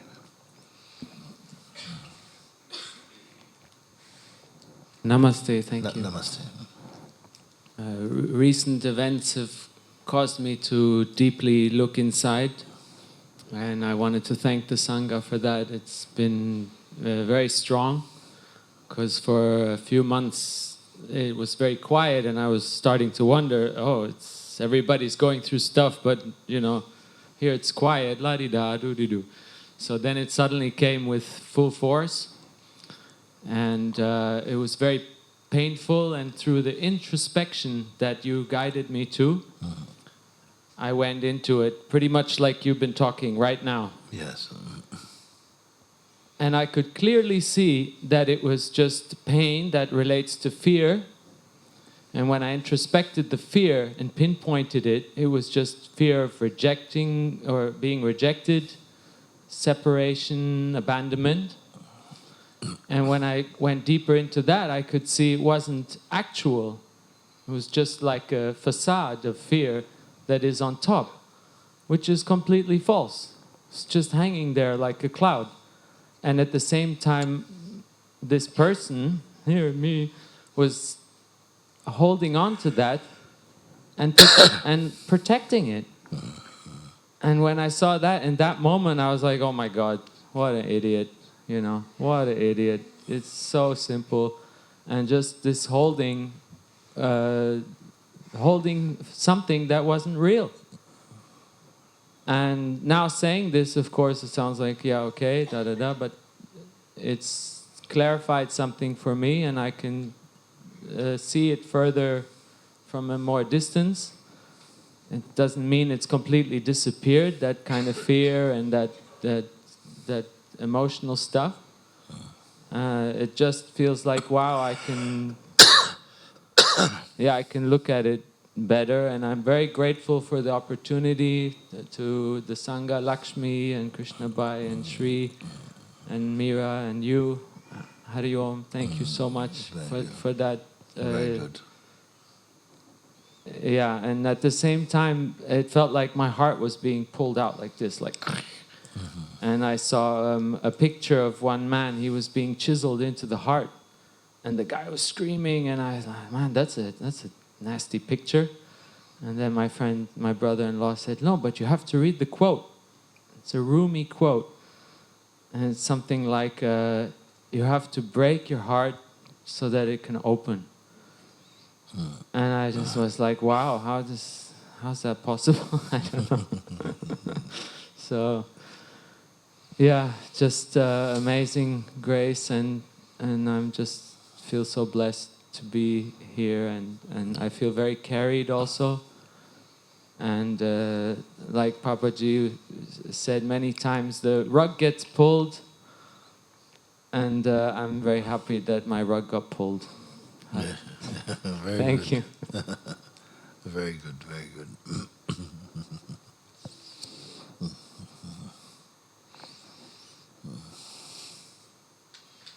Pranam. After the end of session, I was going back home. Rishikesh, from Rishikesh. Put the microphone a bit more close, Mom. Thank you. After the end of session in Rishikesh, I was going back home. But suddenly I turned back just to say pranam to you. And thought came, how can you go without saying pranam to you?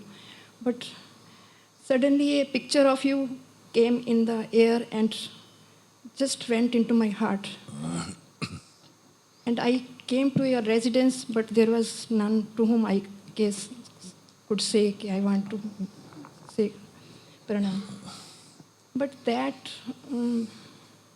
long urge for pranam kept me it kept so burning that grace brought me again here. When I am in deep silence, then my body starts melting and just body disappears, and I just there is space only. When I am, but when I go home or in the word, then again mind catches. And I have to make an effort to go again in silence and feel that. Now I am seeking your guidance. Yes. You know, when you... it's just habit, no?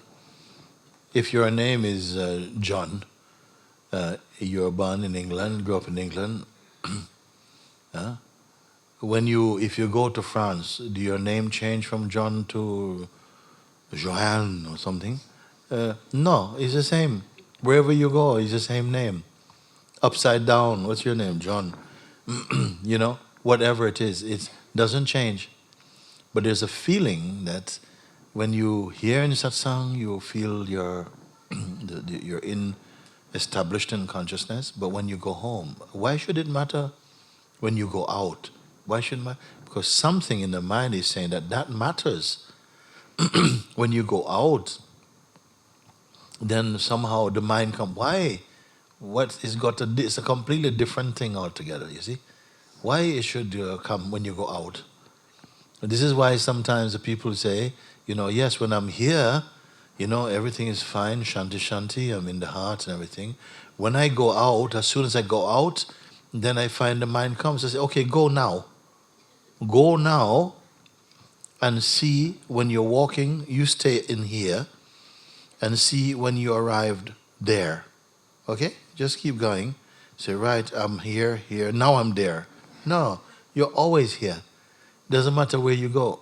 It's a habit of feeling, here I'm safe, outside I'm not safe. But that's not true. And also, the self does not need to be safe. It does not suffer from that complex about safe or unsafe. It is primarily the personhood feeling that comes. So I want you to really accept this inside over and over again and watch it, you see. Because it is a bit of cheating, you see. You go out and then something changed. Like fundamentally, nothing fundamental about you can change. What is fundamental about you is that you are pure consciousness. That has never changed. All that has happened is that over it is a kind of eclipsing effect, is the mind and the attention goes towards creating some stories. And then you believe in those stories, and while your attention is fixed on those stories, you overlook, or it appears as though you do. Now, I want to say something. I once said, I am before the idea that I needed to remember myself or that I could forget myself was believed.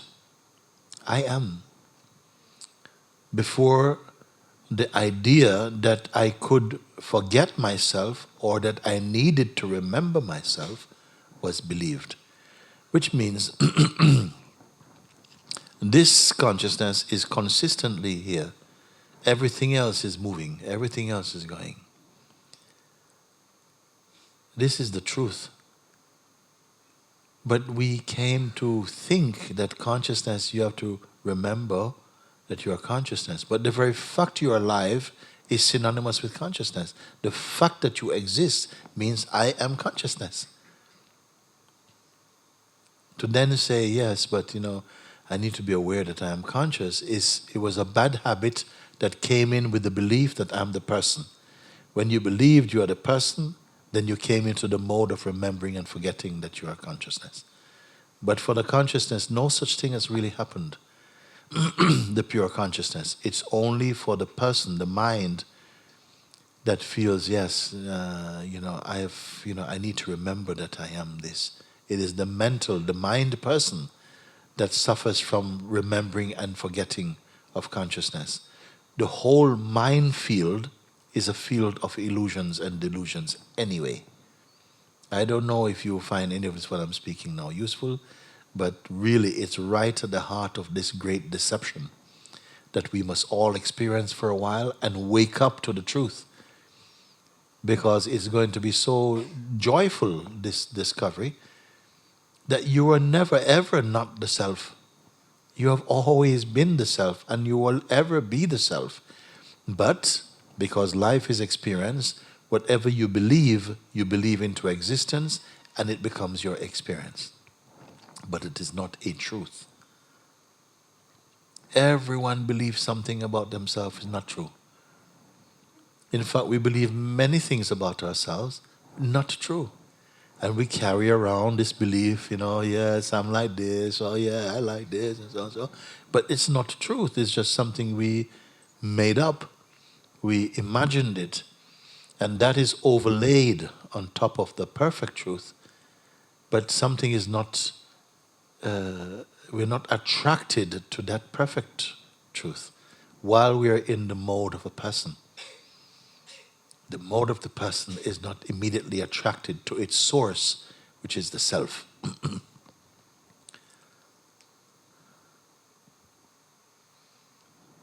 Okay, let the microphone go over here, please, now. Where are we?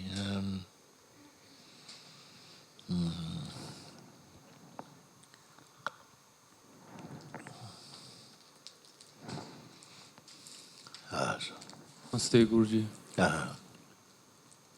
You said to treat this as the last satsang. Yes.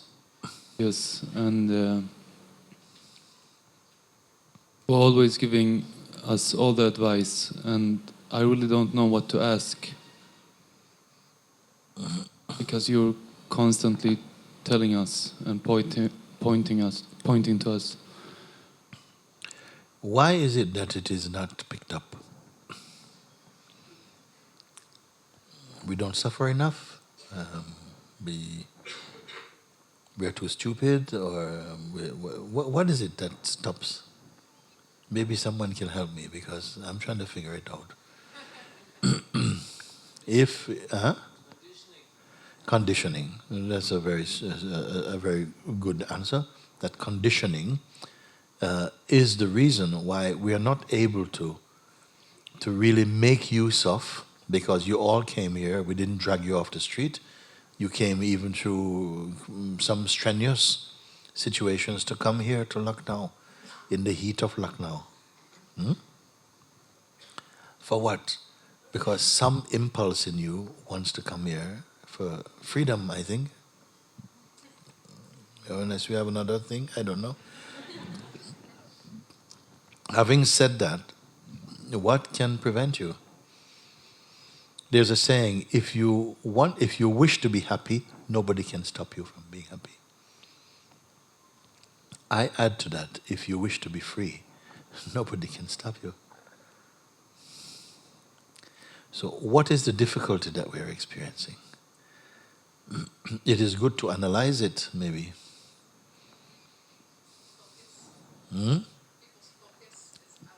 The focus is outward. She's saying the focus is just outward, or just focused on the mind and our personal existence, I suppose. Our personal existence is on the front page of consciousness, basically. And so that's where all the investment of energy goes. That's where all the investment of energy is a good enough term. And so we are constantly thinking about our bodies and our relationships and so on. It seems too many things there to be involved in.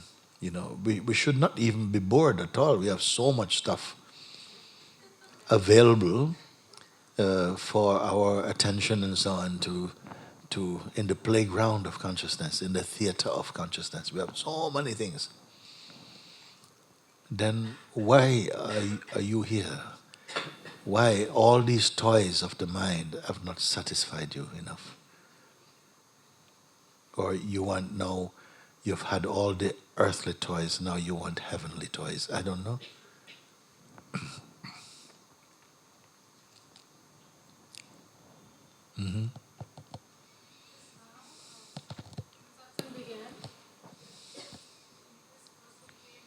Forward to say he was happy in solitary confinement. I was just thinking that why do I love satsang so much? Why I always want to be here in satsang. And he continued talking, and I just recognized that there's awareness, but there's no mind here now in satsang. I mean, it's like it's just being heard directly somewhere. And that's this silence even though somebody is talking, there's, for the first time there's hearing, but there's no necessarily a mind who's hearing it and analyzing You are it. perceiving and experiencing in silence, in the silence of being. This is possible, no? That you can listen to people, understand perfectly what they're saying, but it is arising in the silence of your being. I just recognize this, right? Ruji, I'm so happy. I just need to check. I mean, is it really this simple that there doesn't need to be something which need... It is really this simple. What happens is, will it be consistently this simple? yeah, but... And So- if not, what causes the difference? Is it that that which is sublimely simple? Even the word simple I don't like, because simple means that there's a bit of effort about it. It simply is. Everything else is an appearance to it, including this wonderful life that we're having is an appearance in it. You and your life are appearances in you, the self.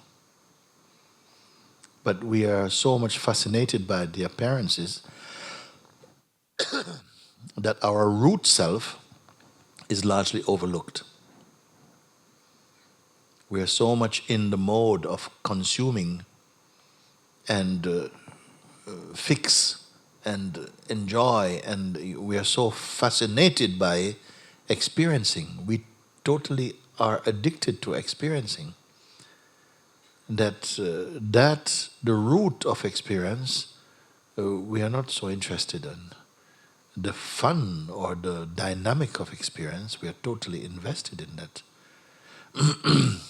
And so fixated on it that the origin, the source of our experiencing, it feels unappealing to us. Us being what?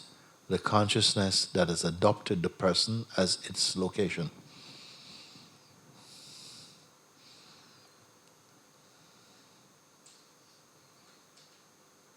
These satsangs are arising like this today.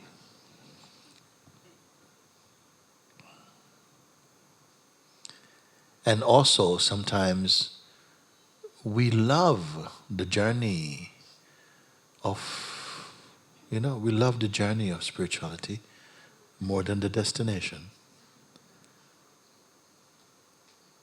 We love to talk about it and, oh yes, did you see that thing there? And I had this experience where everything was blue. It was so wonderful. And a light landed on my forehead and went right down in my navel. And, did it? I had one. Mine was pink. We love all of this. We love the sense of, oh, we are having these wonderful experiences. But one who is really free is not even concerned about that at all. Then you may ask, but what takes up their time? Where do they get their fun from? You see? They are the source of joy, in fact. Their minds are not working on that level, on such a shallow level. It's completely rooted in harmony with the heart's energy. They are merged in Paramatman, though their bodies are on earth. We have no way. If you are totally absorbed in satsang, you begin to pick up this fragrance inside your own being. It's already indicating, it's already introducing itself in this wonderful sense of peace, which you will have from time to time, because you're not yet ready to accommodate yourself. Some joy will come and go, because that's the world that we are familiar with, that which comes and goes. We have to reacclimatize our mind to its source.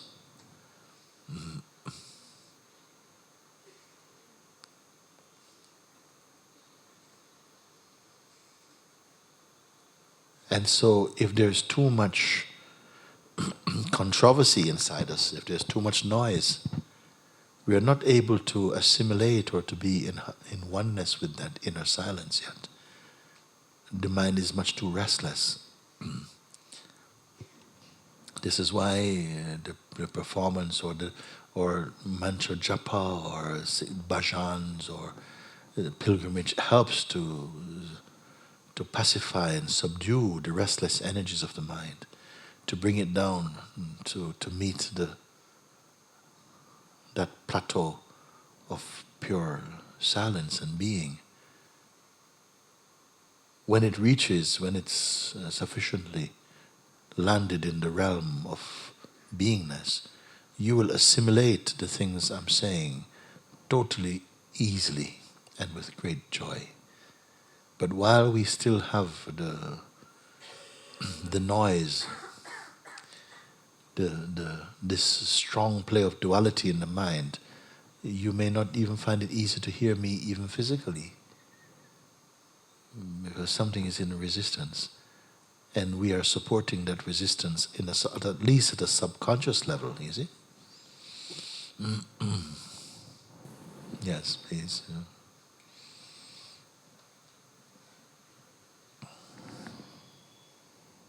Okay. I wanted to thank you, first of all, and just what you are talking triggered so much now that my heart is beating very fast. And I wanted to thank you because during this season in Rishikesh, there was moments of great clarity where I saw that it was not true of leaving myself, and this coming and going is not true. But I also feel that this is not totally established yet, and it really relates to me what you were speaking now. And there's this longing for not being like a tourist anymore and not identifying with this one that comes and goes. And I just want to open this, yes. When Thank you have you. a deep longing, you will find it impossible to stay away. When you have a deep longing. If you are here and you are missing your beloved, you see, no one has to remind you to remember your beloved. You don't have to ask your auntie, please remind me at least twice a day who my beloved is. You cannot forget. And if your beloved has been away for some time and you hear they're in the next town, nothing will keep you away. So when you say, I'm longing, I know that that longing can only be satisfied by a kind of a union or some sort. For a while we can be attached to the very longing itself.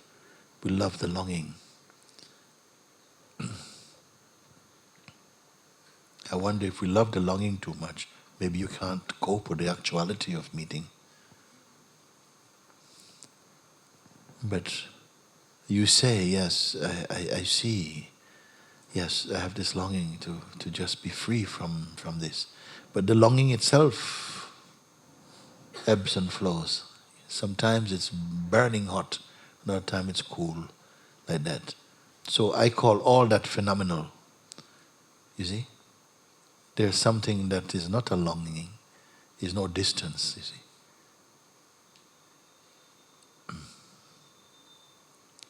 There's no separation for it. But once you step in the realm of duality, in the mind and the person, there's unending separations. There is just so much. As yet I'm wanting to meet one who will detonate here. Stop picking up these flimsy things from the mind, you know. Oh yes, my mind is like this, and so what? Why are we talking about that? Is it so new?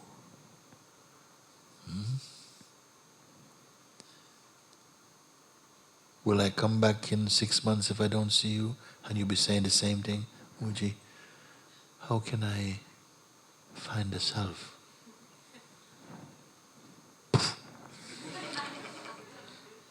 There has to be a time to say enough.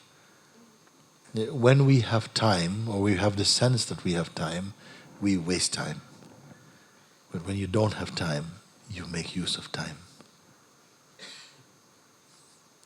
This urge must really explode into such a powerful thing. Because I say, when you are curious, you learn. But when you're desperate, you discover. There comes a time when the urge is so, you're so on fire that you have to. And you won't think about any obstacles. They will just not be real for you. When you are single-minded, you don't think of obstacles. You don't think, well, I wonder if, and if I'll have enough or something. You just go for it. And life accompanies you.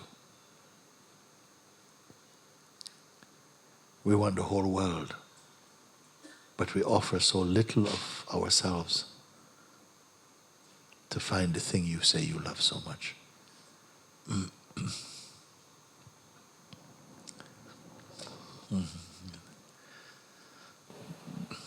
Thank you, Guruji. Thank you.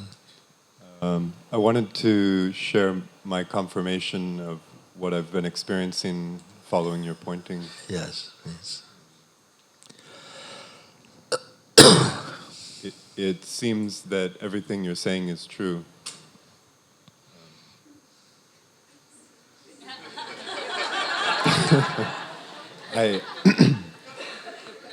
I find that everything that appears as trouble is helping me become deeper and deeper in my absorption.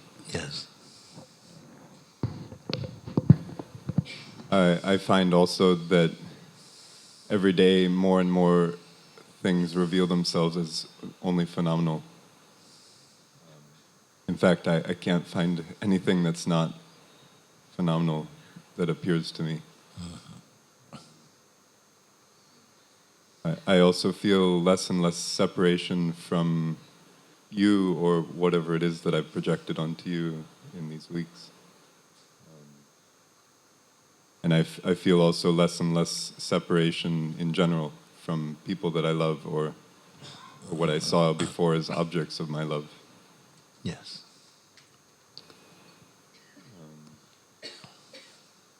I'm finding also in practical matters more and more that if I don't take action, then something occurs more smoothly or more naturally. And what you're saying about what I'm looking for being a natural state of being is becoming more and more what I'm hearing you say, that it's natural and cannot be created, cannot even really be described in a way. Yes. And also I see that I see my conditioning to be, in a way, no different from another person's conditioning or from a sound or something which appears before me also, in a way. And I see that leaves very little left of myself to be mine or me in a way.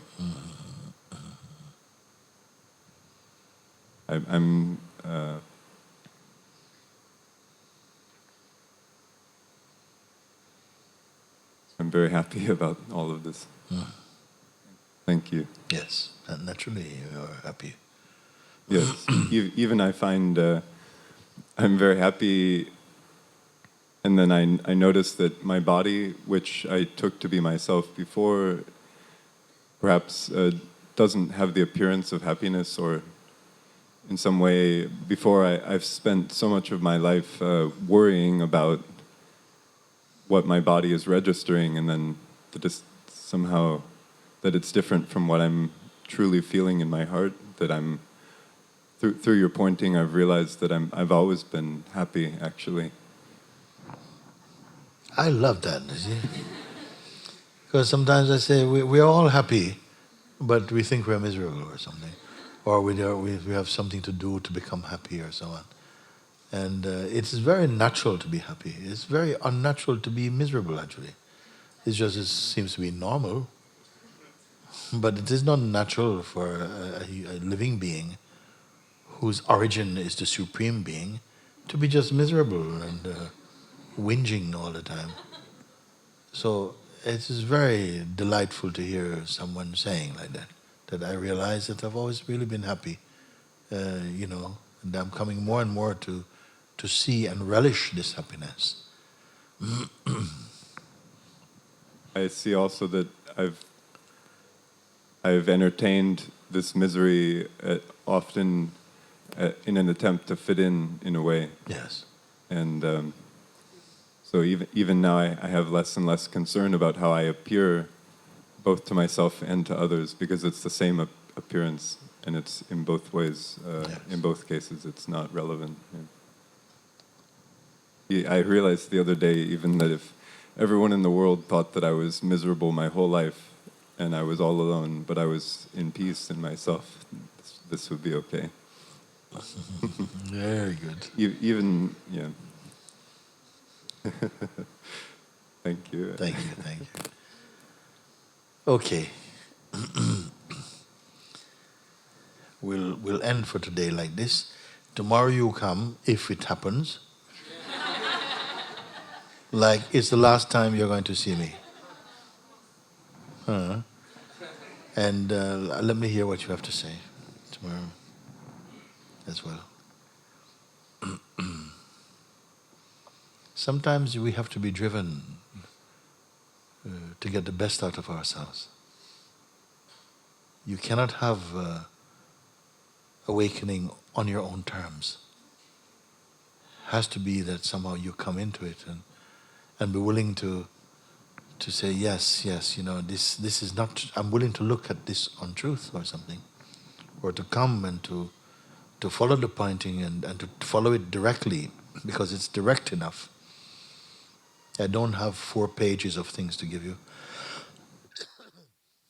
Or 17 steps to freedom. I don't have this type of. And anyone who came to sit to Papaji's feet would sense that. It won't be entertained.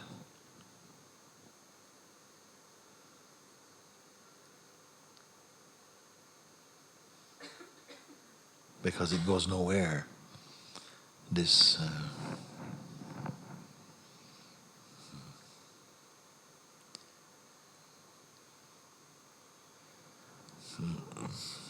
Can we have somebody playing some music today?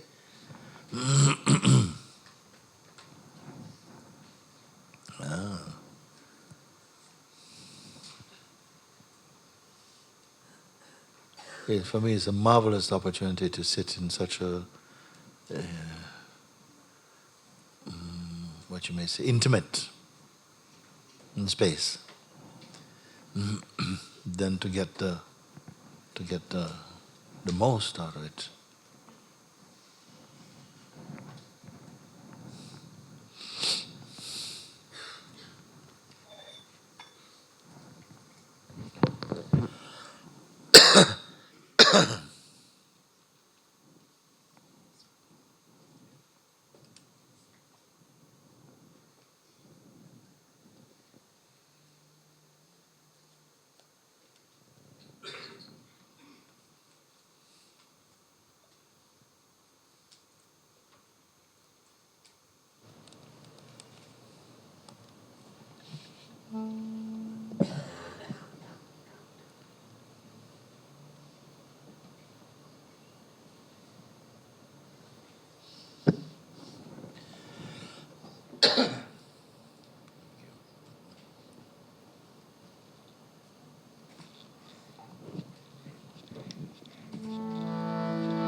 Charanon pa sumana shraddha ke arpita hai mere Gurudev charanon pa sumana shraddha के अर्पिता है मेरे गुरुदेव चरणों पा सुमना श्रद्धा के अर्पिता है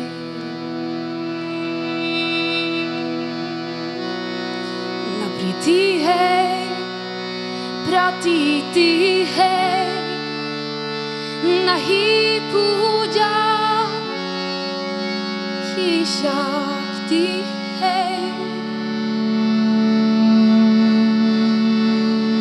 न प्रीति है प्रतीति है नहीं पूजा की शक्ति मेरा यामन मेरा यातन मेरा कंकन समर्पित है मेरे गुरुदेव चरणों पा सुमना श्रद्धा के अर्पिता है मेरे गुरुदेव चरणों पा सुमना श्रद्धा के अर्पिता है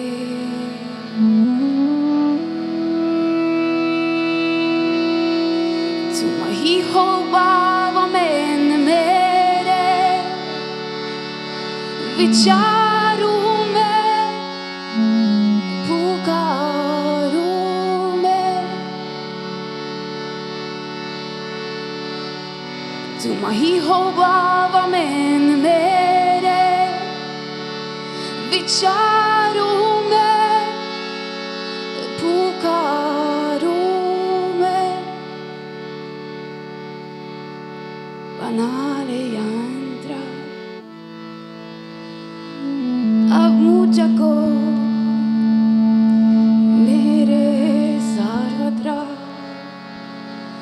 समर्पित है मेरे गुरुदेव चरणों पा सुमना श्रद्धा के अर्पिता है मेरे गुरुदेव चरणों पा सुमना श्रद्धा के अर्पिता है मेरे गुरुदेव चरणों पा सुमना श्रद्धा यार पीता है।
Again and again, I find myself saying that for thousands of years, human beings have come together in gatherings like this, all over the world, in fact, to look into this inner mystery.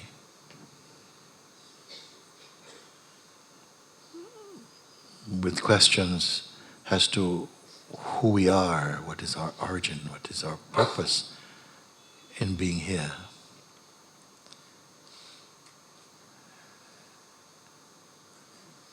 Such discussions have been happening for a very long time.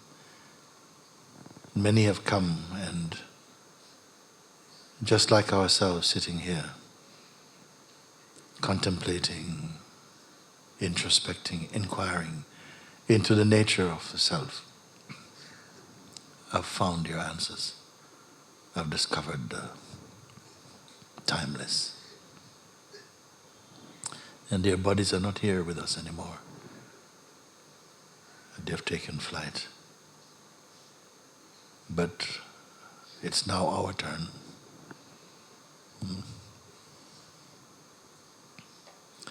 We are the cutting wave. We are the wave of humanity alive now. This is our age, our time, to look with these same questions into the nature of the self. And to find that everlasting light and truth which puts an end to all sorrow and that is not born out of fantasy or wishful thinking. And many there have been, the sages throughout the time, throughout the ages, who have been the embodiment of this. Because in the end, that is what really matters, not merely scriptures, but the fulfillment of them and the embodiment of the truth that they point to. And it is not more someone else's turn than yours. Each one is called by the same voice to search within themselves to find that timeless, to find the timeless, the limitless, and not to settle for less, not to settle for the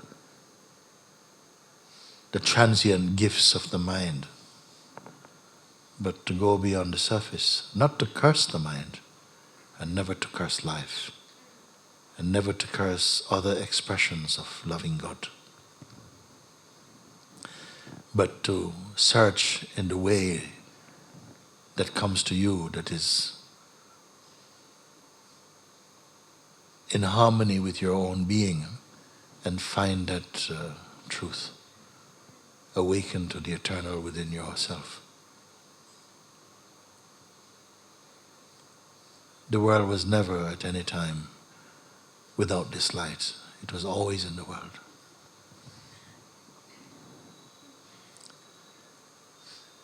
And it serves the purpose of awakening the light in each one to find that truth, which is our essence, and it's not 1 micromillimeter away from you.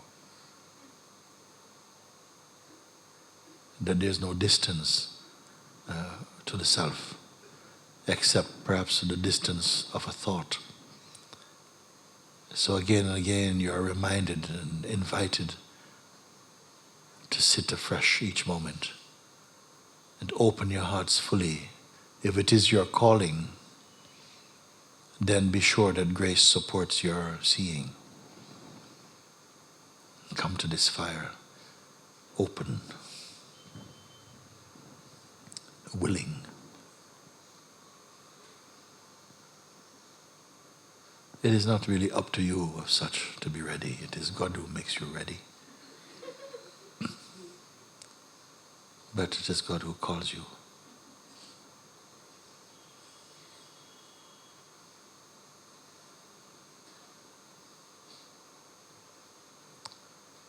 May it be that we never fall asleep and miss your chance.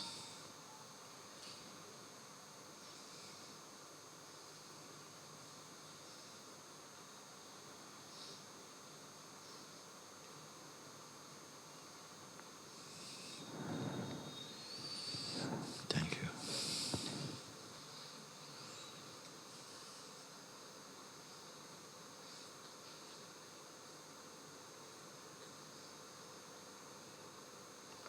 All gratitude to Papaji, to Ramana Maharshi, whose grace permits us to come here, who lit this fire,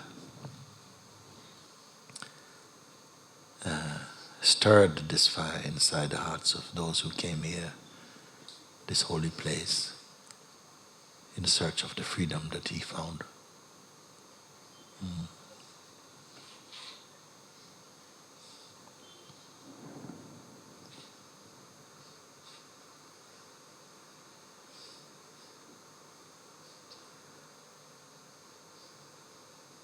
Thank you.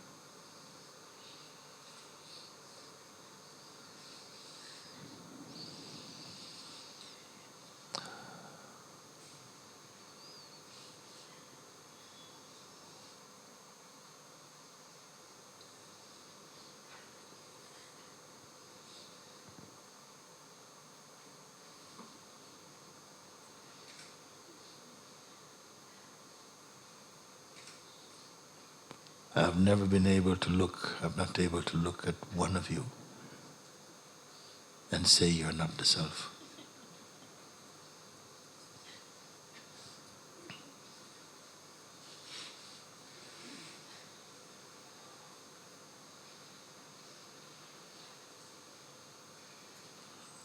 But this knowing must blossom inside you.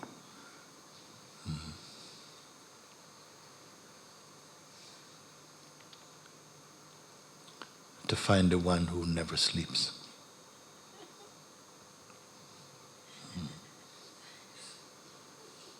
Okay, thank you.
Bhavan.